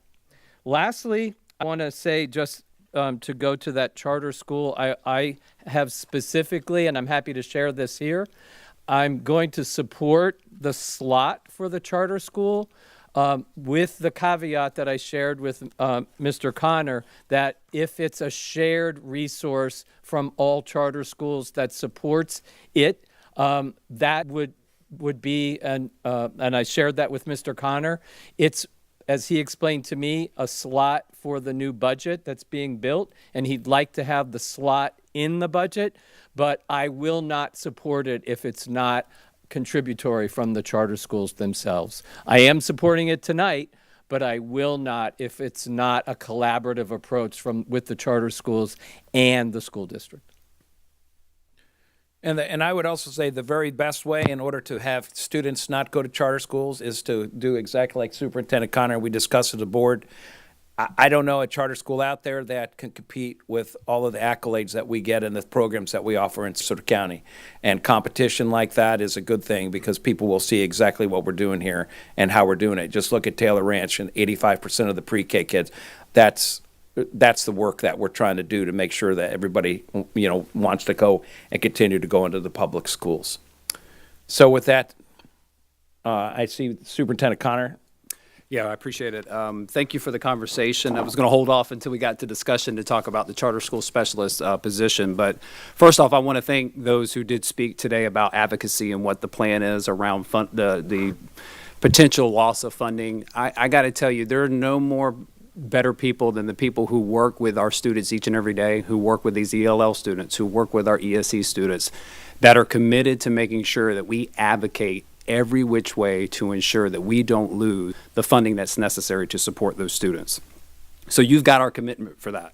We don't know what the future looks like in terms of the Department of Education at the federal level and how that may shake out at the state level. I have no indication at this point that we're going to lose funding. If I had that indication, we would be raising the fire alarms and we will be advocating very strongly to ensure that we're supporting our students. The complexities are getting more and more every day, and the resources needed to support our students have to be there. We know that firsthand. So you have our commitment to make sure we're advocating at every level to ensure we have the right resources. I'll hold my comments to discussion when we get to the charter school specialists, because a lot of what you said I'm going to echo, because I do agree. It's been, we've talked one-on-one about these things, but don't worry. We're on the front lines. We're advocating. We're going to make sure that our students have the resources we need, because we know that's needed in order to accomplish our goals. We have very aggressive goals to make sure, yes, we are the #1 school district, but beyond all of that, we care about our students. We want to make sure they got what they need. It's about our students, and so that's what we're about, and that's what we'll continue to do. Thank you, Superintendent Connor. Seeing no further discussion, if you would please vote.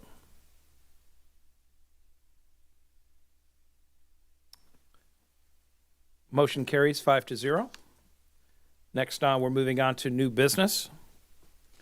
First item under new business is 11.1. This is a job description for Innovative Program Specialist. Mr. Connor, please. Thank you. So tonight I am presenting several job descriptions. At this point, I am not committed necessarily to fund each one of these in the budget until we have commitments, whether it be through a partnership with a charter school or otherwise, as we prioritize our 25-26 budget. But nevertheless, we want to be on the front. We will be proactive in approving some of these job descriptions, because we do see a need, whether we're able to fund that in this next year's budget or maybe even a future budget. We want to bring these job descriptions in preparation for those priorities. So tonight I'm presenting to you several job descriptions, and the first one being an Innovative Program Specialist. We've talked a lot through the strategic plan, through workshops, with staff at the table about the innovative programs we talk about the school choice landscape. We want to be the premier educational provider for our families in Sarasota County. We have to meet the needs as many families as we can so that they choose us. So whether you want to be in a dual language program, which we do have some great partners with charters who are doing that, but we know we can do that, and we can do it just as good, maybe even better. We know that there are plenty of options with STEAM. We got our K-8 at Sky Ranch growing next year with a STEAM focus. We have other schools who are approaching that and taking it to the next level with artificial intelligence, with plans that are on the horizon that are really going to create innovation for our school, for our students, so that they can be prepared for future-ready work. We're looking at early college initiatives where students can graduate with an AA degree as well as their diploma.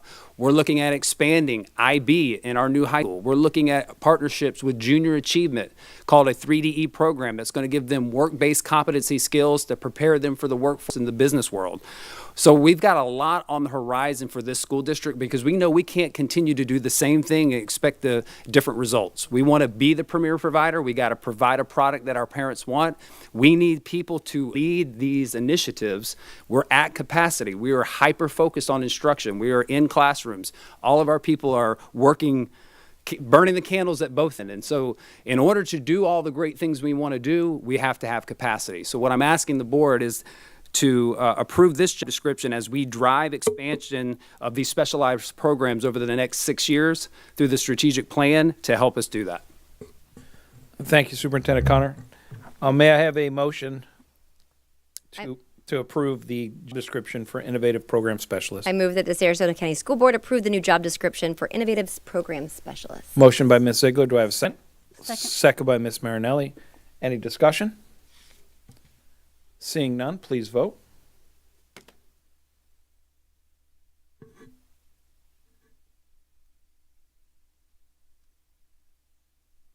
Motion carries 5-0. Next up, 11.2, job description for Charter School Program Specialist. Mr. Connor? Thank you, Chair. So in this particular job description, I do recognize and appreciate the comments that were made today by the public regarding the reservations around a charter school program specialist. With the expansion of over 7,000 students that are in our charter schools, and we know that they are continuing to grow, we believe, and we've looked at the data, and I've shown the data very clearly publicly in workshops, that without us intervening with some support or inviting some support there, we can't continue to achieve our goals of being the #1 school district. And so we want to make sure, in partnership with the charter schools, right? This is an invitation. So they have to be at the table. They have to put skin in the game. We would be committed to only funding this, to what Mr. Edwards was sharing earlier, if there's a commitment on their part financially to support that. We do think that the way that you obviously advance a school district is you work in concert. So they need to know, what are our priorities? What are we looking for? How are we advancing instruction?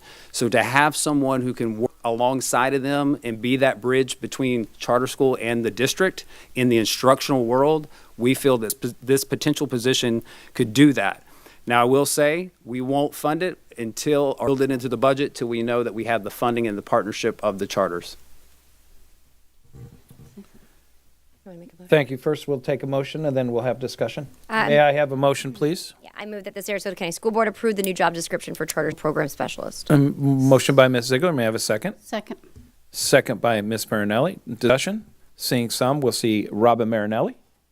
Thank you. Also, I had talked to Mr. Connor about sharing funds for the new program specialists, but that's not new. Many years ago, the charter schools shared funds for a school psychologist because we didn't have enough to go around. They didn't have the money to contract out their own. So this is not going to be something that's new to the charter schools of sharing, because we have done that in the past with a school psychologist. So thank you. Thank you, Mr. Edwards. One of the other comments that I neglected to add when I was talking about it the first time, we just renewed 3 charter schools that all said in their workshop that the work that our team has been doing with the charter schools to date has been significantly better than they've experienced over the years. So even without this program specialist, we've been advancing quality work with our charter schools, because I think most of us on the dais feel that those are our students and we want the very best for them. But at the same time, as more and more charter schools could be thrust into Sarasota County that we would have no control over, it puts an unnecessary burden on us financially to continue to move in that direction. So unless everyone has skin in the game. So the good news is we've been already doing it. In order to do it better, we're going to present this shared resource. Thank you. Ms. Ziegler?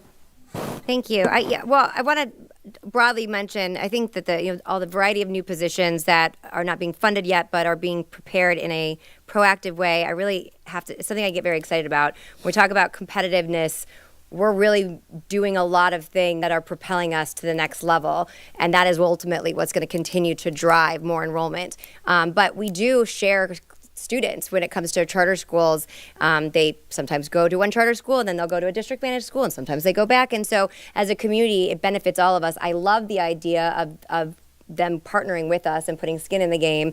And to Mr. Edwards' point, I have also heard the same thing, that there are a lot of not every single one, but many of our charter school administration do want to work with our district, especially as they've seen some of the new initiatives come out of this new administration. So I'm excited. I think it really, it's kind of the tide that lifts all ships, but being thoughtful as to the resources and making sure that they're in it with us, not just us funding it.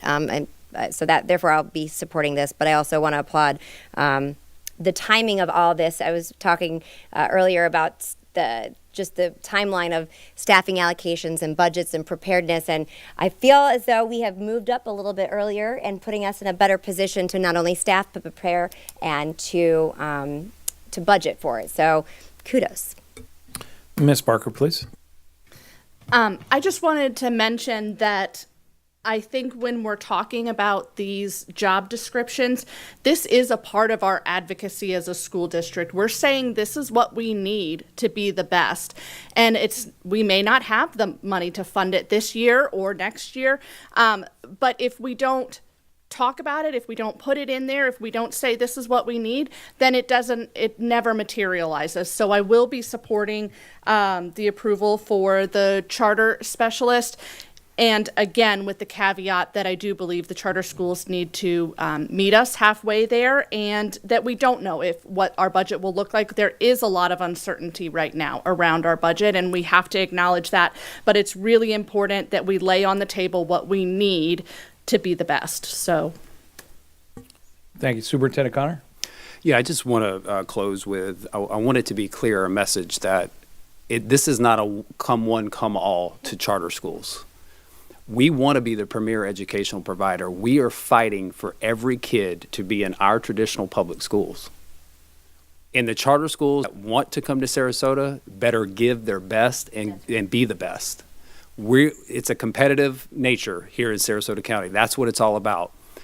If you offer a great product for a family, great. We're going to support you in that. If you don't, we're going to run you out of Sarasota County. So that's my message, is we want to partner, but we come with a spirit of excellence, and that's why we offer an idea like this, so that we can, the tide rises all boats, and let's make that happen. Thank you, Superintendent Connor. I think that is an awesome statement. Yeah. If you haven't, please vote.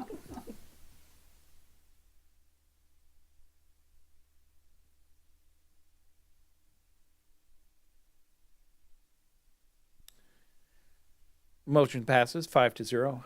Dr. Kemp, may I have you turn the air conditioning back on? I believe our budget will pay for that this evening. Thank you. Thank you. Just got so excited. Next up is item 11.3, job description for program specialist accelerated pathways. Mr. Connor? Yeah, so in the same light as the innovative program specialist, and I do want to say I do intend to fund this in the next budget, because this would be funded strictly with add-on funds, which means when students pass an ACE and IB or pass a dual enrollment class, we receive additional funds for that as a district on top of our FEFP. And so we believe with the funding that is coming in, and as we continue to expand programming, that's going to generate more add-on funds. We need a concentrated effort, someone to be the point person and focus on strengthening and aligning all of these programs, these accelerated programs. We are very encouraged with a recent conversation with SCF about expanding an early college program. We've got Welland Park opening in 2 years. That'll be an IB program, most likely, is what we're thinking in terms of where to place an accelerated program. And like I told you, with the expansion of 3DE and junior achievement. So this person is going to be dedicated to lifting. It's a heavy lift for any one school to do these programs, but when you're talking across all schools, we need someone to be that point person. And so I'm asking the board to approve this job description with the intent to fund this in the next year's budget. Thank you, Superintendent Connor. May I have a motion?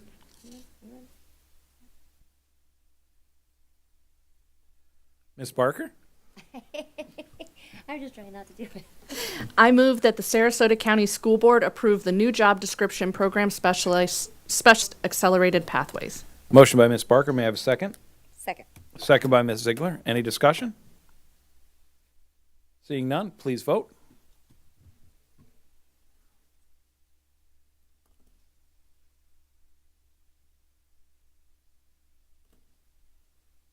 Motion carries 5-0.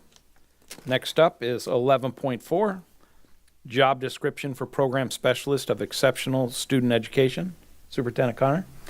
Thank you, sir. As we continue to focus on instructional advancement across K-12, we have had the privilege of having program specialists serve in a capacity to build curriculum resources, to build assessments, to do job-embedded coaching alongside of our teachers in the classroom, be a part of impact reviews, doing a lot of work.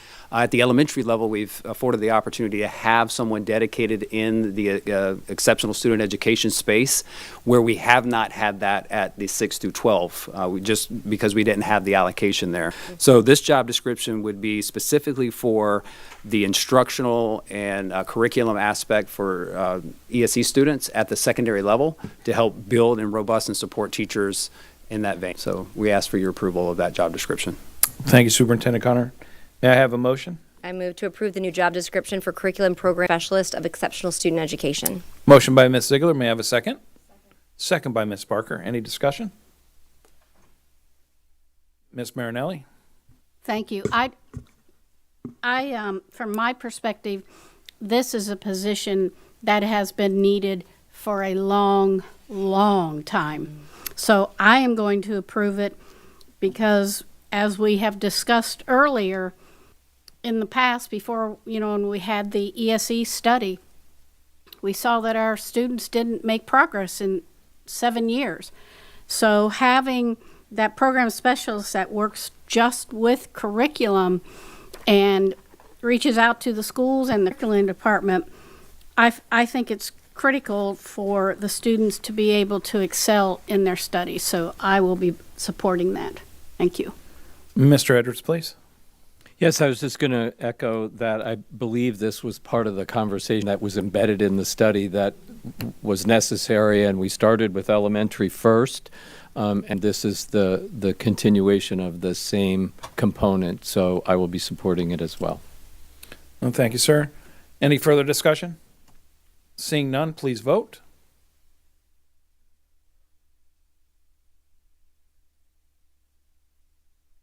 Motion carries 5-0. Next will be item 11.5, job description for professional learning credit specialist. Superintendent Connor. Thank you, Chair. This particular job description, really important actually. It's a classified position that would ensure the efficient tracking of the professional learning credits. As you know, instructional personnel have to renew their certificate every 5 years and obtain at least 120 credits. What we have found, and this may have been lost over time, there's not really a point person for that. We've got some HR people involved. We've got some people in curriculum instruction who kind of oversee an ESE, and it's kind of here, there, and everywhere. We need to focus that so that we can ensure that we don't drop the ball and things fall through cracks in terms of people renewing their certificate, which is a very important aspect of the job. So this classified position would really be the holder and the driver of making sure that that happens. We do have a new professional learning platform that we're very excited about that's going to be rolling out soon. And within that, it will be tracking their points, and this person will help kind of lift that off the ground and keep that process moving forward. Thank you. May I have a motion? I move that the Sarasota County School Board approve the new job description for professional learning credit specialist. Motion by Ms. Barker. May I have a second? Second. Second by Ms. Marinelli. Any discussion? Seeing none, please vote.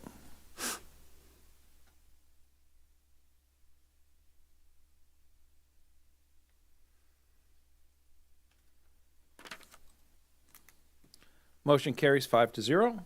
Next up is 11.6. Mr. Connor, please. Yes, I just provide this on discussion. I put this on discussion just for transparency. It is a purchasing limit request to increase that. It is for HVAC replacements as we continue to make sure that our facilities stay cool or heated when needed. We're asking for an $8 million purchasing limit increase to our current contract, and we have awarded that to train in any anticipated purchases that we will need or services. Thank you, sir. May I have a motion? I move to approve the request to increase the purchasing limit for the cooperative contracts awarded to Train Inc. for the anticipated purchase, ... I can't see what it says. Of materials and/or services. Do I have a second? Second by Mr. Edwards. Motion by Ms. Ziegler. Any discussion? Seeing none, please vote.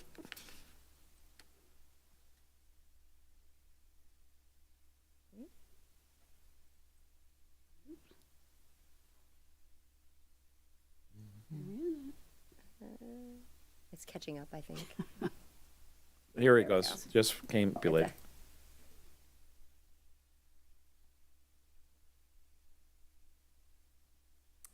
Motion carries 5-0. New business 11.7, roofing products and services. Mr. Connor, please. In the same vein as the last item, this is for purchasing limit increase for roofing refurbishments. This is awarded to weatherproofing technologies in anticipation of any potential refurbishments throughout the district. We're asking for an increase of the capital fund of $10 million for those replacements. Thank you, sir. May I have a motion? I move that the Sarasota County School Board approve the request to increase the purchasing limit for the cooperative contracts awarded to Weatherproofing Technology, Inc. for the anticipated purchase of materials and/or services through cooperative contracting. Motion by Mr. Edwards. May I have a second? Second. Second by Ms. Ziegler. Any discussion? Seeing none, please vote.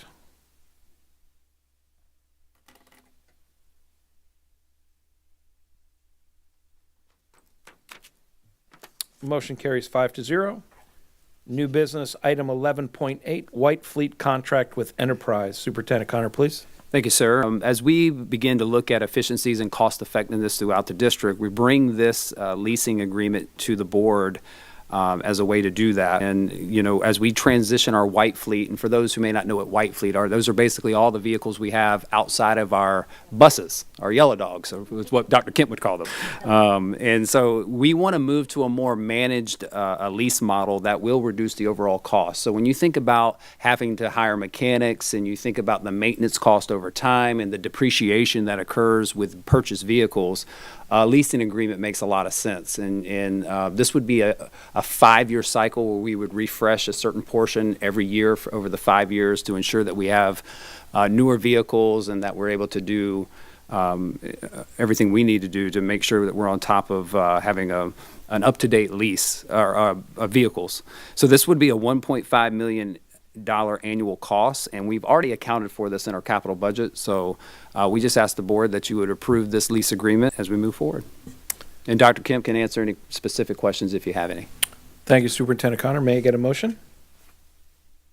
I move for the approval of the contract Enterprise FM Trust, Enterprise Fleet Management, Inc., and the Sarasota County School Board to provide vehicle leasing, management, and maintenance services for all white fleet support vehicles. Motion by Ms. Marinelli. May I have a second? Second. Second by Ms. Ziegler. And seeing discussion, Ms. Ziegler, please. I just wanted to, I'm glad we're highlighting this. I think this is a great example of how some fresh eyes coming in, of evaluating where we can streamline and have stronger efficiencies, knowing where our areas of strength and where our core function is, and this makes a lot of sense. And so there was a couple other, there was another job description that I didn't comment on, but it supports the systems that are being put in place to really allow us to continue to focus and hone in on the academic piece. So thank you, Dr. Kemp, for this, and I will be supporting this. Mr. Edwards, please.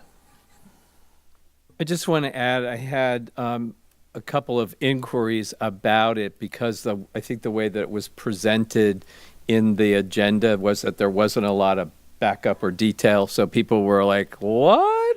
Is everyone getting new cars? I want to, first of all, I appreciate that people are paying attention and asking the questions. So that's, and I hear lots of good ideas and lots of good feedback from folks. So I want to keep encouraging that kind of detail and those kinds of questions. But I also want to say at the same time that if you listen intently, there's a lot of scrutiny that goes into making a financial decision and a financial recommendation. And that total amount that goes to in the leasing contract will actually take 5 years to get to. So that's the impact hitting the district, but over a 5-year period.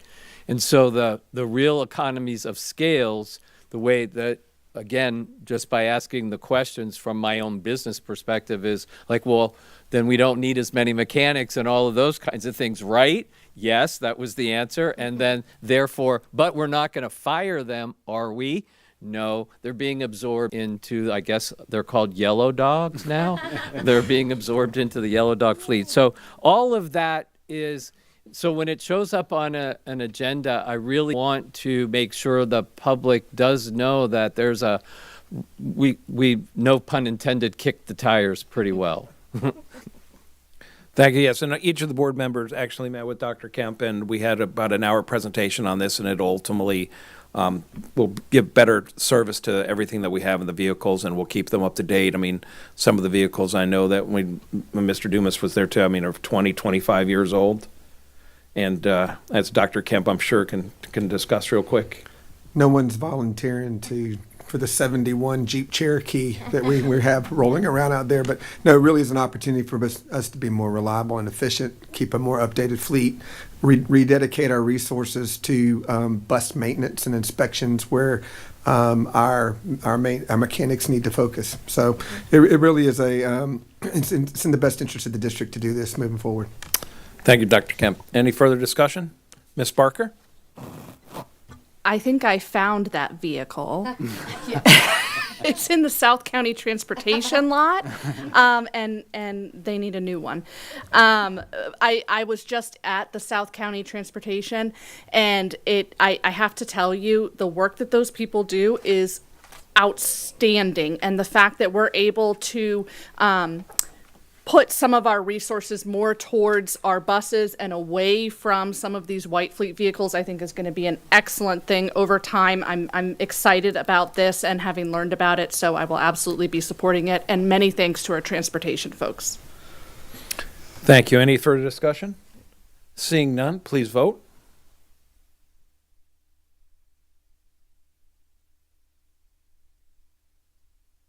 Motion carries 5-0. And that concludes the new business. Next, moving on to public comment in reference to school board business. Ms. Tompkins, if you would please. The first person tonight will be Lisa Scher, followed by Stephen Russell.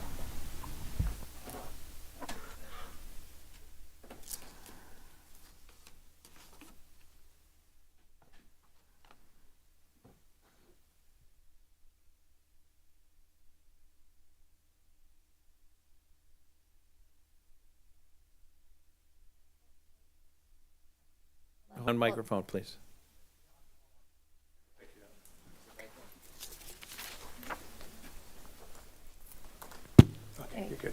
Thank you. When Dr. Asplin left us, he told us that we had to get the politics out of the school board. So imagine my surprise when I read this post from one of our board members after the last school board meeting. The radical left is at it again, spreading lies and fear-mongering about President Donald J. Trump and DOJ's bold plan to dismantle the ineffective Department of Education. So, Ms. Ziegler, you want to tell me which part was the lies and the fear-mongering? Because, let's see, it's very clear that we are going to do away with the DOE. There are currently no civil rights protections coming down from the DOE, except for people being able to report when some nasty DEI stuff is going on. There are no dedicated funds for ESE students. The Florida budget for ESE students proposed by Governor DeSantis decreases those by 13%. Today, the USDA cut $1 billion of annual funding for schools and food banks. We have Texas versus Becerra, the case that the state of Florida is a party to, which will do away with Section 504. And last but not least, we have Medicaid cuts. It's my understanding that this school district is reimbursed in part by Medicaid for some of the services provided to our most vulnerable students. So if that's fear-mongering, if truth and bringing facts to the attention of the public is fear-mongering and lies, we got even bigger problems. Thank you.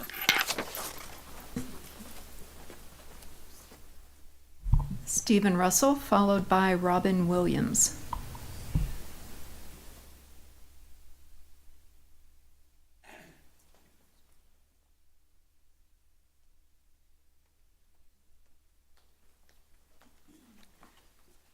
Hello, thank you for having me up here. All human beings are called to, in some form, to care for others. In the case of the Sarasota County School Board, you've been sworn to serve, to care for the students in the Sarasota County School District. Should extend to students in all school districts. One member of the school board recently posted the story of a child who was transitioned by Leon County Schools without the parents' consent. Of course, that story was simplistic and aspects were patently untrue. Here are emails between the mother of the student, January Littlejohn, and one of her children's teachers. Littlejohn emailed the teacher that she and her husband were aware their child was currently identifying as non-binary and would like to go by the new name. It's redacted, we'll just say Sean, and prefers the pronouns they, them. Littlejohn told the teacher that although they had not changed what they called the child at home, if she wants to go by the name Sean with her teachers, I won't stop her. When the teacher asked if they could share the info with other teachers, Littlejohn replied, whatever you think is best, or Sean can handle it herself. And I'm going to let her take the lead on this. This school board member was duplicitous in her posting of this event. No schools are transitioning students. At the very least, they are just trying to help students to be comfortable in their own skin. To post this misleading, blatantly political story is inappropriate for a school board member. I feel patronized by the absolute nonsense carted out in order to distract us from the very real problems that this school board and every school board in our country is currently facing. It is as if this member is using a group of people for her own political ends, many of which live in her district and whom she is called upon to protect. So she's saying, look over here, look at the shiny trans student, look over here. But don't look as the hand of the government shuts down the Board of Education, or as her own state files a lawsuit concerning 504 plans, which are there to protect and aid students with learning disabilities. I ask that going forward as a member of the Sarasota County School Board, your post actually benefit our students.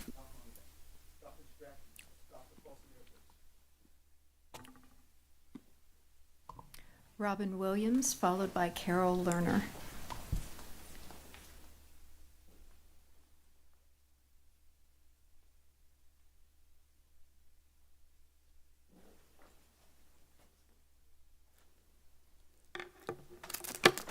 These aren't normal times. 3 years ago at Hillsdale College, Ms. Ziegler's friend, Chris Rufo, spoke about, quote, laying siege to the institutions. After his trial run at New College and Ms. Ziegler's failed attempt here with Vermilion, it's being played out in Washington today by the Trump administration. The unelected richest man in the world, named after Nazi scientist von Braun's fictional Mars leader, Elon Musk, has taken a chainsaw to our nation's longstanding democratic institutions. The Department of Agriculture, Transportation, the FAA, Social Security, Medicare, Medicaid, USAID, Postal Service, NIH, the CDC, Department of Education. The Trump administration is deliberately blowing up our institutions in line with Rufo and Project 2025 and destroying our reputation and alliances globally. Corporate privatization of everything and the creation of an oligarchy seems to be where this is heading. What does it mean for our schools? With the illegal attempts to shutter the Department of Education and the state of Florida legally joining other reactionary states to try to end 504 regulations, it can mean the loss of millions of dollars to our district for vital programs. With $1 billion in cuts from the Department of Agriculture, students will go hungry. It can mean even more censorship in Florida's textbooks, curricula, classrooms. Freedom of speech and the freedom of the press are already in jeopardy. While I and thousands of others who are critics of Trump President DeSantis and Ziegler policies, be deemed political enemies and faced arrest in the future for speaking our minds. Trump is going after students and universities, supposedly due to anti-Semitism. It's chilling for our First Amendment rights. In Nazi Germany, they went after political opposition, those with disabilities, Jews, trade unions, and the gay community. Ms. Ziegler was on social media in advance of Trump's speech about the little child's school secretly working to transition her. It turned out to be bogus and was thrown out by a judge. Were the Zieglers trying to get in the good graces of POTUS and restore their damaged reputation, using their war against the trans community and blaming the public for non-existent gender switcheroos? Carol Lerner, followed by Maureen Keyes.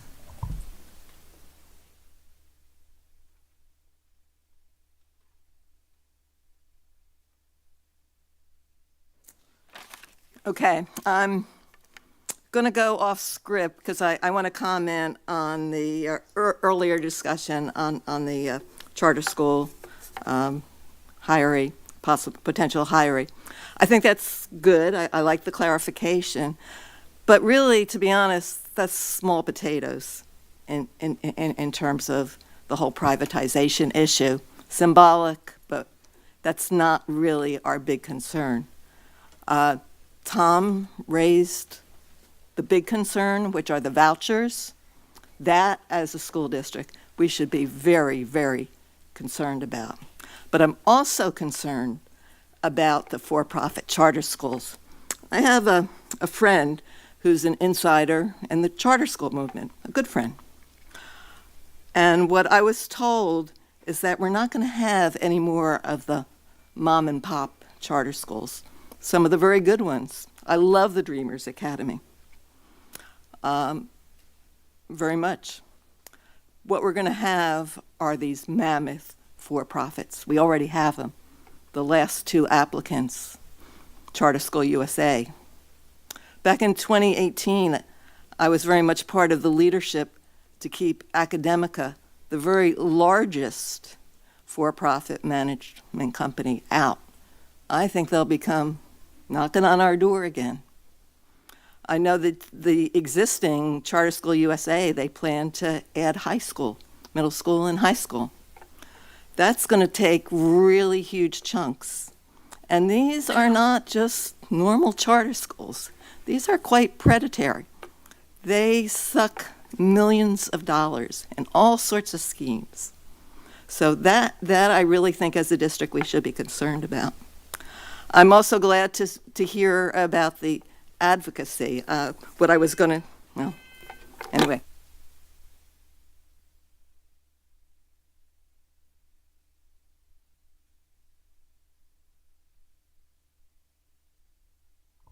Maureen Keyes, followed by Ronald Taylor.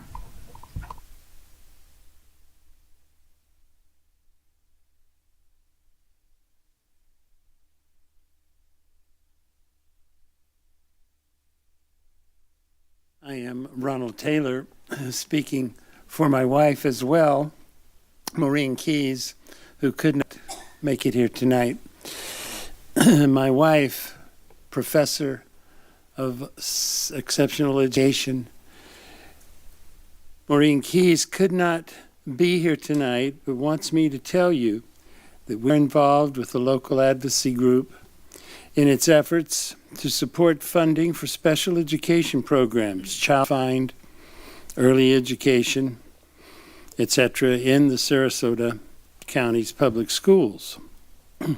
I'm focusing on how the current administration's plans to close the Department of Education will negatively impact all these efforts. Can you, the board, share any current important information, resources, etc., on the devastating impact moving special ed back to DHS would have on students with disabilities and their families? The new secretary suggests all areas relevant to ID, etc., be relegated to DHS. We know how poorly services were provided when the DHS, Department of Human Services, was responsible for the educational needs of students with disabilities.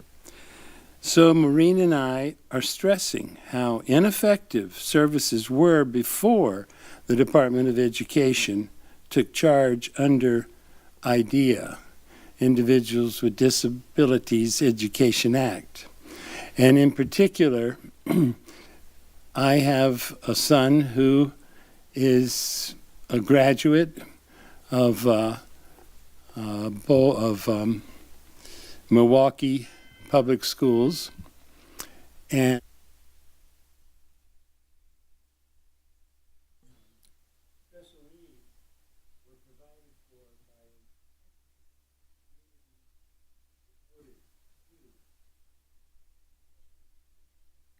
Thank you, sir.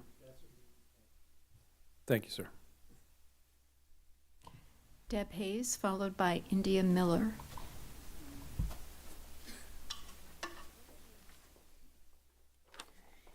Thank you. I'm Deb Hayes, as you know.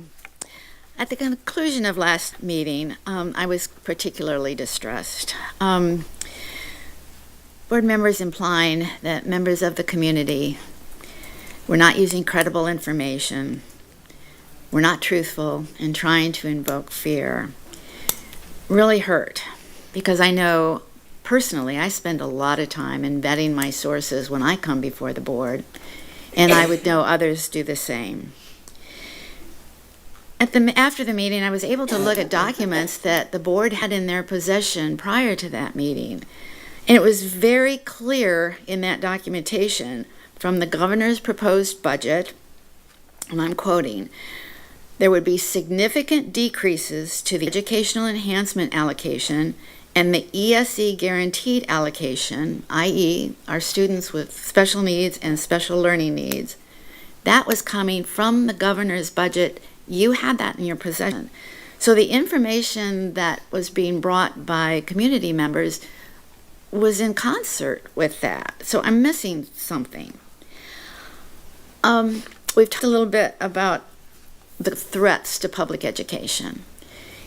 And I'm very, very concerned that the dollars being pulled away from our district in funding the voucher program is not fear-mongering, it is real. You can look at a person in our community, any person making $1 million, have 3 kids, send them to private or parochial school, you get $30,000. That's credible, it's factual. And my source is the governor's proposed budget. I'm hopeful that we can put aside some of this nonsense and start coming together as community members who really want to help and not hurt. Thank you. India Miller, followed by Wendy Rosen.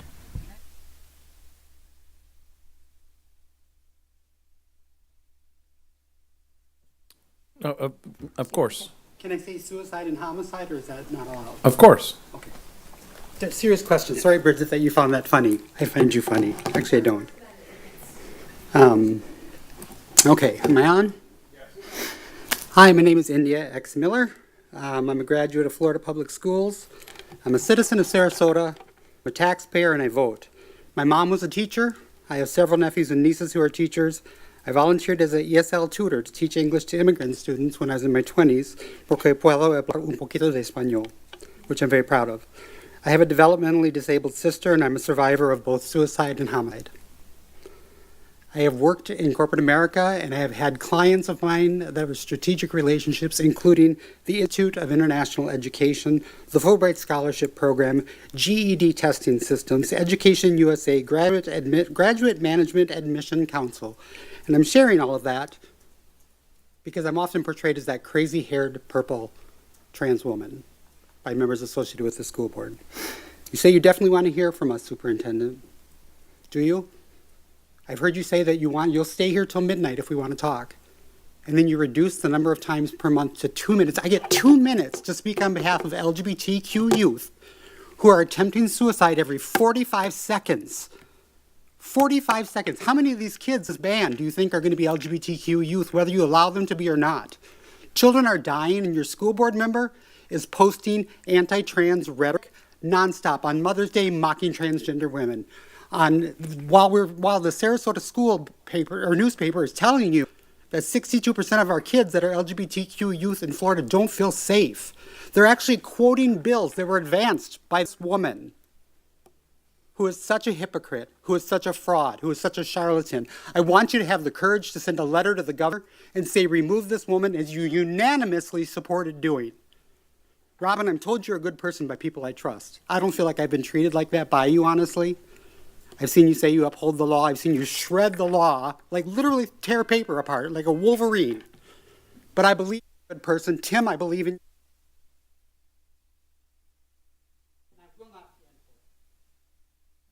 Thank you. Wendy Rosen, followed by Julie Forrester.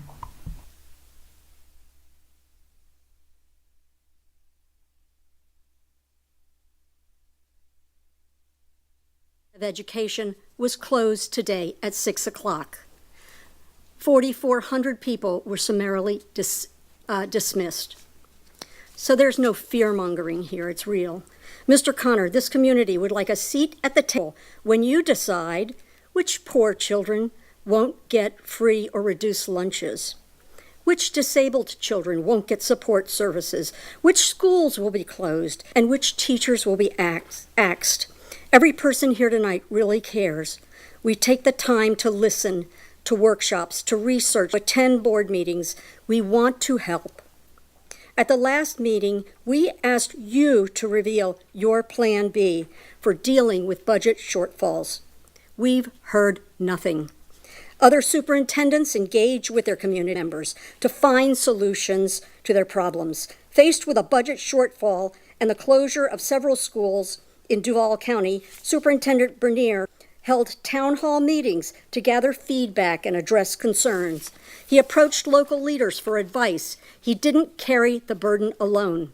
In Hillsborough County, Superintendent Van Ayers engaged with the community through his Family Student Community Engagement Council.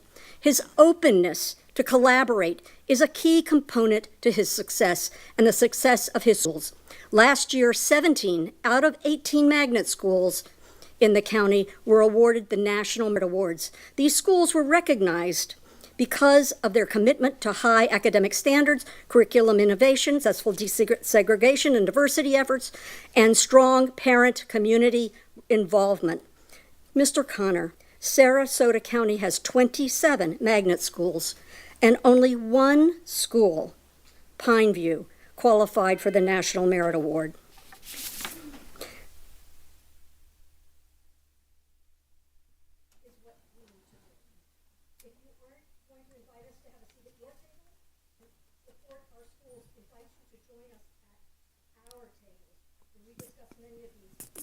Thank you.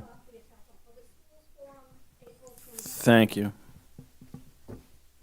Julie Forrester, followed by Mark Santar.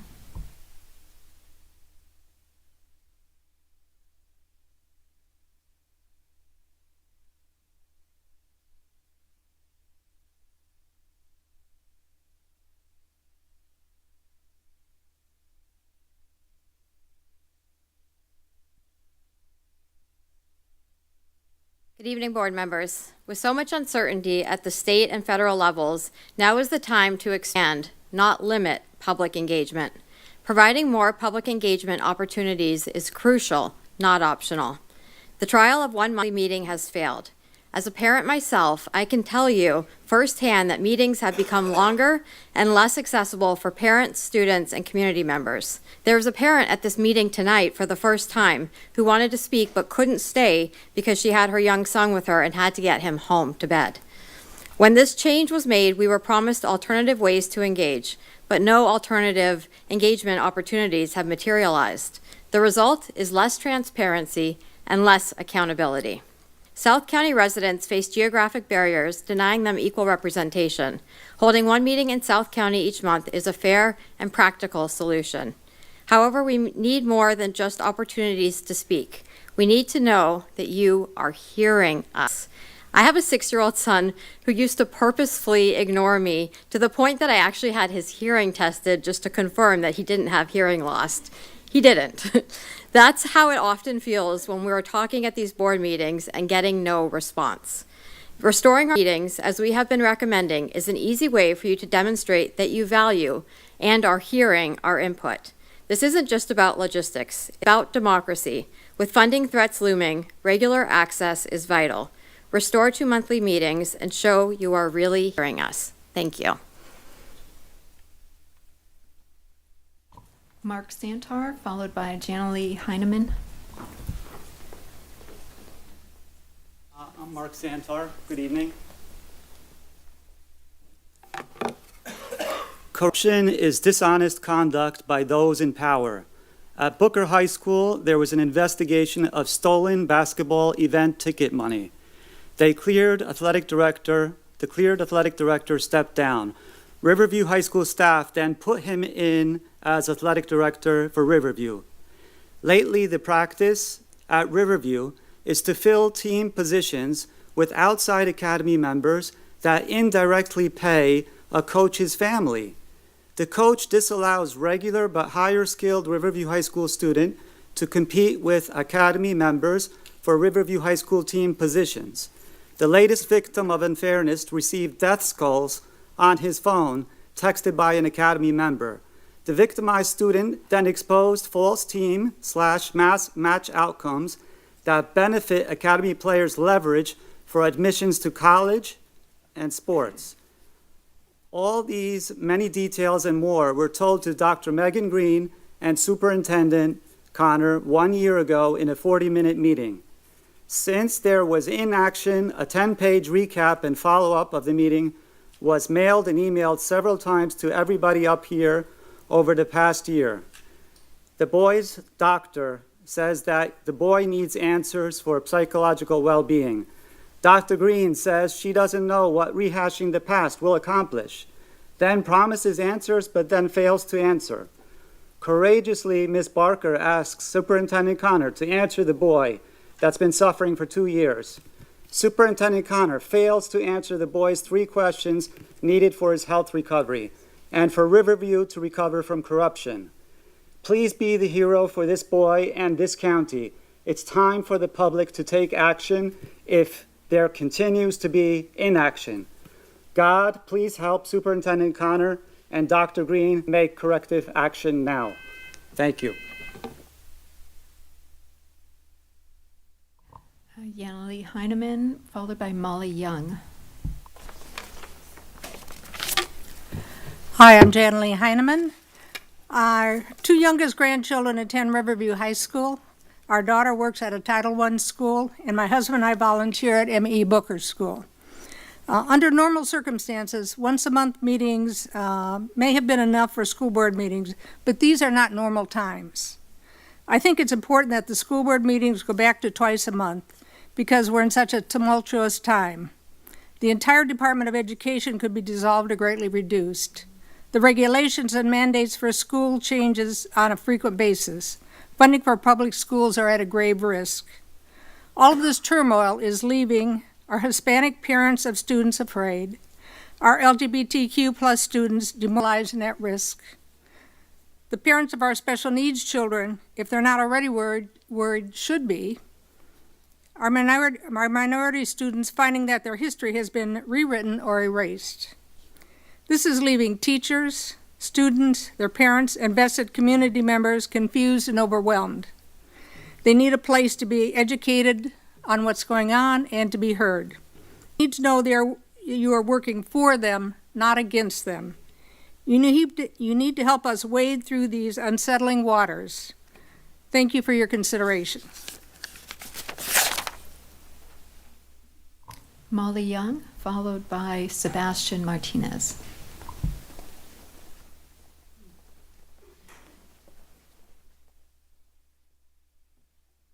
Hello, board. I come here tonight also to ask for the bi-monthly meetings to be reinstated. I think it's really clear tonight that we, the parents and community members, have a lot of concerns. And as you mentioned earlier, there's so much happening in the news. It's changing so rapidly. We are here trying to be informed and collaborative and participating and involved. And I think anything we can do to make this easier and more accessible for other parents and community members, I just really want to encourage you to please do that. I know personally I have 4 small kids and I would much rather be at home at, what time is it now, 8:16. It's difficult to make these meetings when they go so late, but I'm also very grateful and happy to be here to have this opportunity to speak. I just want that to be available to as many parents as possible. I love the idea of having one meeting in South County a month, if that would make this possible for other parents to be just involved and have a chance to speak as well. So, thank you. Sebastian Martinez, followed by Avery Cole.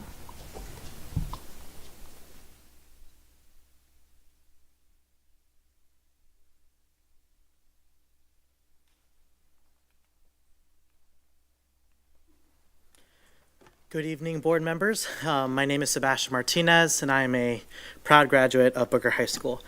First, I wanted to say that the dual language programs I'm really excited about. I think that's awesome that our school district is going to begin pursuing that. But I'm here right now to talk about having 2 meetings a month. Regrettably,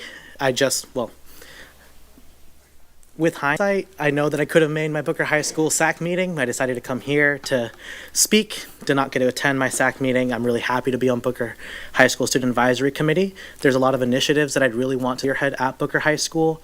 I really want to support student leaders and their student government to have a separate fund in SAC to be able to pursue whatever initiatives that students need on Booker's campus. I want to do that work. I want to fundraise in our community to make sure that there's no school lunch debt at that campus, and hopefully in the entire district. Those are initiatives that I'm passionate about, that I want to focus on, but because of having only 1 meeting a month, I have to decide between going to support the school I graduated from or coming to speak to my elected officials. I think expanding meetings to twice a month, having one in North County and having one in South County, is not only more accessible to parents, it makes it more accessible to South County residents in Venice and in Northport. It allows, in the past we've had meetings in South County, and they're a different group of parents that come to those meetings, because no one is actually going to drive 45 minutes, an hour, to come speak to you all for 3 minutes or 2 minutes. And so I hope that you consider to expand the board meetings to twice a month, make it more accessible. I can go to my SAC meetings as well as school board meetings, and I won't have to choose between the two. And it's just more accessible for our community. Thank you. Avery Cole, followed by Casanova Doherty.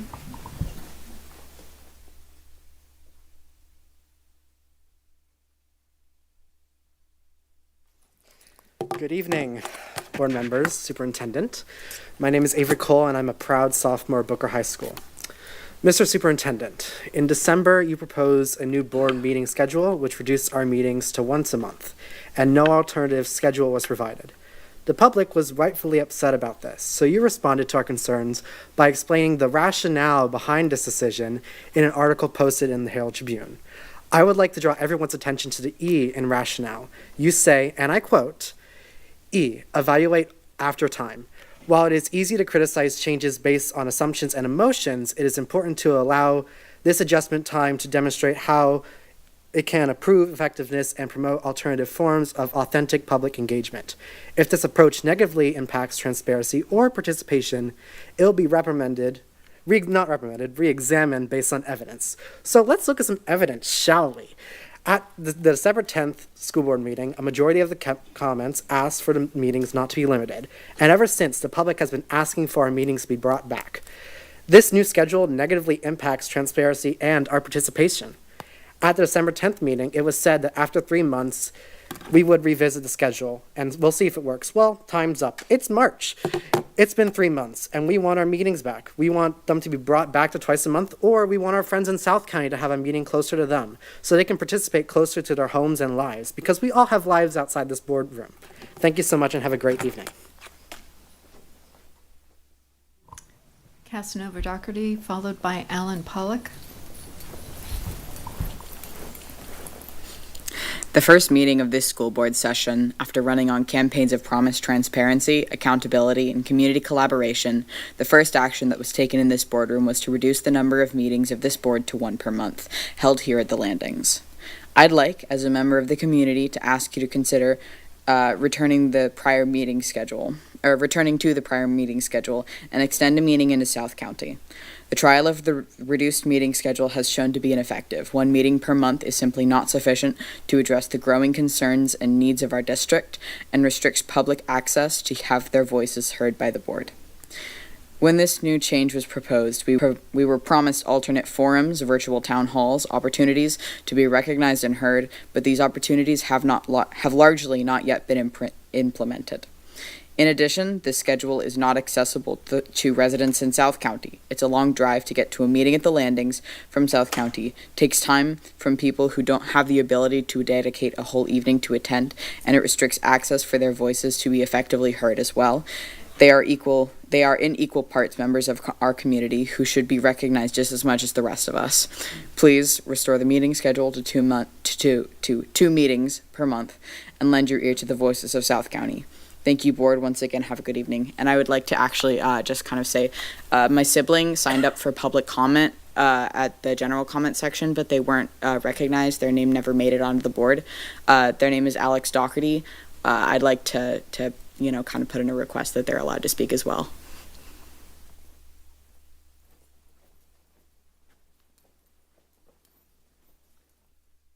The next speaker is Alan Pollock.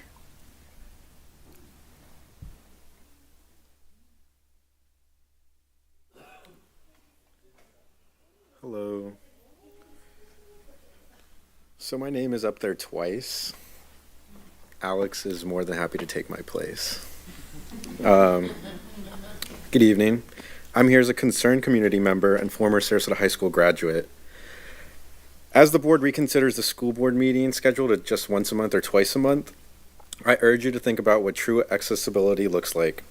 Families in South County deserve the same opportunities to engage as those in the North County. A single meeting in one location does not serve all of us equally.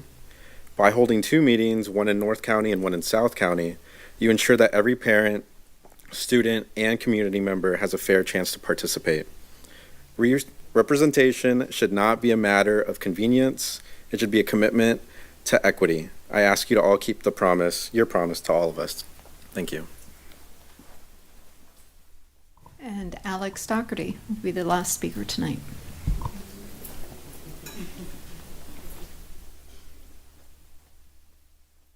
Hey guys, my name's Alan Pollock. What's up? But anyway, hello once again, board. So last November, after we made our voice heard through the democratic process of an election, we began the first meeting of the session. But unfortunately, as mandated by law, you had to approve the proposed meeting schedule that day. However, you guys made a concession and set a deadline for yourself. You'd figure out some alternative methods of communication with the general public, and if by this month's meeting it still wasn't working out, you'd bring back the old schedule. But so far, I haven't really seen any efforts made to reach out to the public except for 2 board members setting up office hours. And I'm especially worried about our friends in South County. These meetings aren't accessible to them. I'm sure you can relate, Mr. Enos, and I mean, long drive. And we need to ensure they can get equal representation in our local government. To attend a meeting in the landings at 6, someone from Venice has to take a 55-minute drive as soon as work ends to spend an indeterminate time at a meeting and then take that same drive home. If they have kids, they need to figure out childcare, who's gonna get dinner on the table, who's they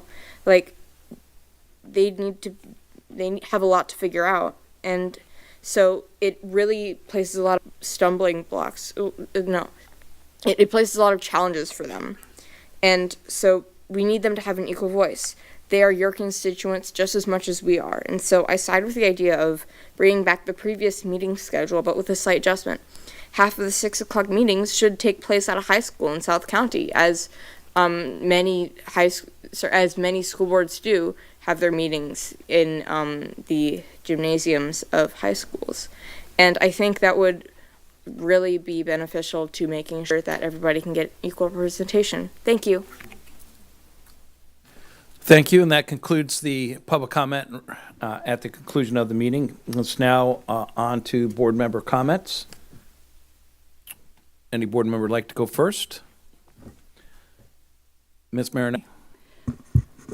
thank you, everybody, for your comments.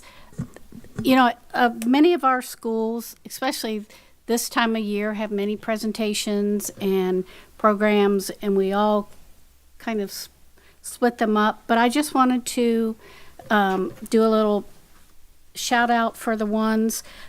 We had February 27th, our school-related employee of the years, our Shining Stars, and that was an excellent program to recognize all of our classified staff.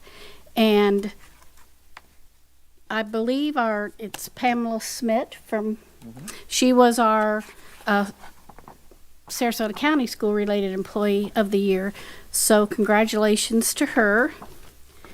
Also, the Education Foundation had the impact on our public schools, and it was excellent because they explained everything, and I didn't know all of the things that the Education Foundation was doing for our teachers. They have hired teachers from our district that work and help with professional development, and their job is not to raise money for the school district. They try to help with the strategic plan. So that was an excellent program. Then we had the Invite to Dare to Care, which was excuse me, I just need to read. They're going to be changing their name. This was at the it was created 35 years ago, and I remember when it wasn't, and Kay Glasser was a school board member, and she was very, very instrumental in creating this whole, the whole Glasser Schombucher Human Services Center. And they recognized the emerging leaders, and they really work very closely with our school staff and provide services, or school staff could refer services because they have, the whole idea was to create these nonprofits that help families all be in one location. And then the last one, which was really exciting, was Teen Court, Living Legends, and it's very heartwarming to hear our senior students talk about how they made bad choices, but they were given second chances through Teen Court, and they've had people that graduated from our schools that have gone on to be into college. There are attorneys. So it shows that students that sometimes make bad choices, there are second chances for them. And Teen Court was something that was very heartwarming because you hear students talk. So I just wanted to recognize some of the few things that have been going on in our district that I think that just help our students and our families. So thank you.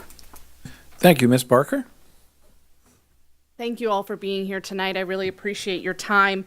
I just wanted to address talking about going to 2 meetings a month. It's my understanding, and correct me if I'm wrong, Mr. Connor, that we will be speaking about this at our next, is it workshop or meeting? Workshop. Workshop? Yeah, I mean, I want to thank the community for bringing their concern. We did bring, when we initially discussed this, we talked about we would let this play out for 3 months and then we'd reevaluate. And so, January, February, March being those 3 months, we've got time and space to now talk about how things have gone. So the plan was to bring this up at the April workshop to talk about some of the things that have been brought up tonight around alternative ways to gather input, such as town hall meetings and different venues in which we could do that, and that would be a discussion for the board. In terms of where I said it, this is not in any way an attempt to diminish the input or participation of the public. The purpose, the primary purpose, it serves multiple purposes, but the primary purpose of the board meeting is really to do the business of the board, correct? And so the cadence that we have created as a staff in getting these monthly items and then freeing their ability to be in service of schools has dramatically improved. And I know that's something that is not seen, a very visible thing for our constituents.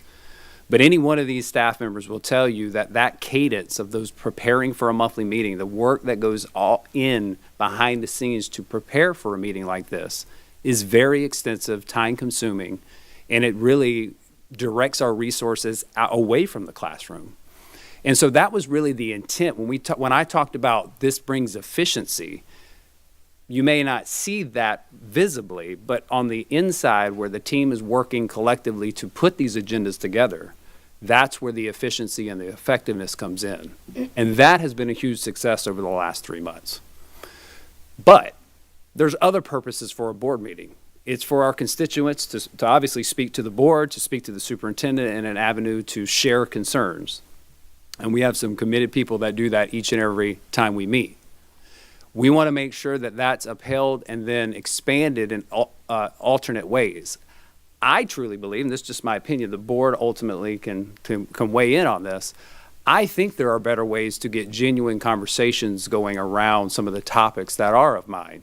We do know there's an ever-evolving landscape of education, especially lately, and the discussions that are happening. But honestly, it's frustrating, I know, for me to sit here and listen for 3 minutes and not really be able to respond and have a dialogue, because this is not really the format to do that. So how we can maybe look at opportunities to create an atmosphere where, sharing concerns, having back and forth conversation, I think would be advantageous for us. But I'll let the board make that final decision, because ultimately that's, and I commend the board members for doing some of the things that they've done as individuals to do that. We have Coffee with Connor. That's one way that I try to do that, to connect with the community. That's just one way, right? I've done town halls. I'll continue to do town halls at various times through the years. But in no way was this ever an attempt to diminish input or participation from the public. I can tell you, and I know I'm repeating myself, the efficiency of our team has been phenomenal with this 1 month cadence. And we always have the ability, if there's an emergency, to call a special meeting when we need to. But we'll continue, and I'll take direction from the board and how we proceed. But I just wanted to make sure we're clear about the intent and why we were doing that. Thank you, Mr. Connor. And then the other piece I wanted to highlight, I see as being good news, is that I believe we do have a board meeting scheduled in Northport for May. Is that correct? Okay, so we are here. We hear you. We hear you, and we are very much open to this conversation and this discussion. And as one board member, I hear you. The other thing I wanted to say is that we are in uncharted territory in education right now that is not up for debate. If you, like me, are someone who is concerned about the privatization of public education, I can think of no greater act of resistance than to continue to provide every student in Sarasota County with a world-class public education. And so that is my focus, and that is what I'm here to do. And across the aisle, across the board, the folks here in Sarasota County that I meet with every single day are committed to that. And I am as well. So I thank you for your partnership as community members, and I look forward to continuing a standard of excellence here in Sarasota that our children deserve. So thank you. Mr. Edwards? Sure, I'll go next. I want to start by thanking the public commenters for organizing the agenda first and then the general second. I asked for that favor last time, and I want to respond with a thank you. So that was important. I want to get this part of it off my chest. We had 5 expulsion hearings before we started, and it was involving 5 students and 2 instances of loaded guns on campuses. I find that to be playing Russian roulette with our children. And I've said this before, it's not the chamber, I don't have the lane, but I would say publicly every chance I can that I would welcome any legislation that makes it safer for our children. The good news about that, which I want to compliment my fellow board members, is that we actually paused one of the hearings to give a mother a chance to get here and share her situation. She actually called the school and let us know that the firearm was on its way in a bus. So she did everything she could to make children safe. But it was obvious to the board that she and her child were caught in a system. And the board acknowledged that and gave this mother space to be heard. And when we adjourned, I followed her out to the parking lot, and she was grateful. And I think the board should know that. I think the public should know that we, even though it's not necessarily the school district's responsibility to have to dig that deep into a family's needs, it's not required statutorily, but I know that the board and our staff care that much. So I just wanted to share that. Speaking of care that much, I don't know if people saw on the front page of the paper today that the Sarasota School District was acknowledged for helping a homeless student who's currently enrolled at Ringling College find shelter. That was brought, if you have a chance, go look at it. It's on the front page of today's paper. It acknowledges a teacher from Booker High who found out about this alumni. Dr. Shelley, our principal there, called in the troops, friends of mine, P.J. Brooks at Castle, Mary Kay and Joe Henson, and Joan Geyer. Those folks are all acknowledged in the newspaper, and that exemplifies who Sarasota is, and we solved that problem. And that's, again, the collaborative piece that I want to say, that for us to talk about the potential cuts, whether they're federal, whether they're coming from the state, the what mights, yes, we're all trying to figure out how to scramble what would be available, but I assure you that the collaborative conversation will happen at a workshop where it's not going to be something that's done behind the scenes by any stretch of the imagination. It's just the what ifs are so vast at this particular point in time that I would rather focus our energies on what we talked about tonight, the advancement of the ELA, all of the things that we want to do to make this the most competitive school district. And that's where we're going to be spending our energy, and where I've asked the superintendent to spend his time. Yes, I do need to know where those Title I numbers are, what's going on with the voucher programs, what kind of tracking, all those things, but we're moving ahead, not spending our time just yet on the what ifs. I want to thank Embracing Our Differences. I wore my shirt today. I read at Tatum Ridge. It was an awesome book, and that's another example of collaboration of the nonprofits and the school districts. It's a wonderful program, and I was proud to do that. I'm running through this pretty quickly. I'm almost done. How about that Woodland Middle School performance? Was that absolutely incredible? I couldn't believe they were middle schoolers. That's right. Let's give them another round of applause.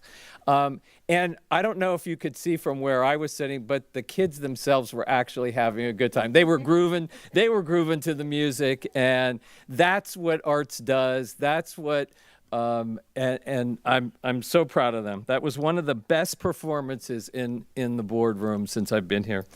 And then lastly, I want to wish everyone a really happy spring break. You deserve the rest. It's been quite, it comes at us like from a fire hose. So enjoy. Thank you. Ms. Ziegler? I appreciate your comments, Mr. Edwards, because I think a lot of commentary that we had even just throughout tonight's discussion on budgetary concerns, where the district's going, how we monitor things. The reality is education's the one thing that is a constant is that education is constantly changing, particularly when it comes to the funding components. I have my hats off to any CFO in the state of Florida for an education institution, because they do have to have a crystal ball. And our track record, I'll use last year as an extraordinary example, when we were looking at the steep clip of losing no longer receiving ESSER funds, which was substantial, was not only able to be properly managed, but there was a whole incredible, like a restructuring that took place. And so I understand that headlines can concern people, and that allows, I would say, some more sensational statements, and it concerns me when it is, whether well-intended or not, it targets certain individuals or families that causes concern that really won't end up being true. And so not focusing on the what mights, of course having an eye on the future, what that's going to be, and being prepared to pivot, but versus that of focusing on our efforts of where we do align, where we do agree, which we've had some fantastic meetings in the last couple of weeks, is what I believe will move our district forward and continue to move us forward. So I appreciate those statements, because I think that is where we all agree, and I think that our entire student and family population, whatever subcategory or whatever they would fall into, all benefit from that. And that is where I am deeply passionate about and want to see us move forward with that. So I want to thank everyone at the, what was it called today? The topping off for Welland Park. That's pretty exciting. If you haven't seen that massive school, it's huge. It was very cool. So I know the ladies of the board were there, and I want to thank Will Smith and the whole team. That's been quite a project. So it's very exciting, and I think today was a full day, but I believe there's a lot of incredible things happening. If there are concerns about what may come, again, I say you want to have more control at the local level, because you can steer things much better. And I have never been more confident in the leadership at this district than I am right now. So I know that we can weather whatever those storms may be, if they do, should they come. So happy spring break, everyone, and that's all I got. Thank you. I just say again, make sure as a parent you monitor your child's internet. Make sure that you look at their different postings as that goes out there.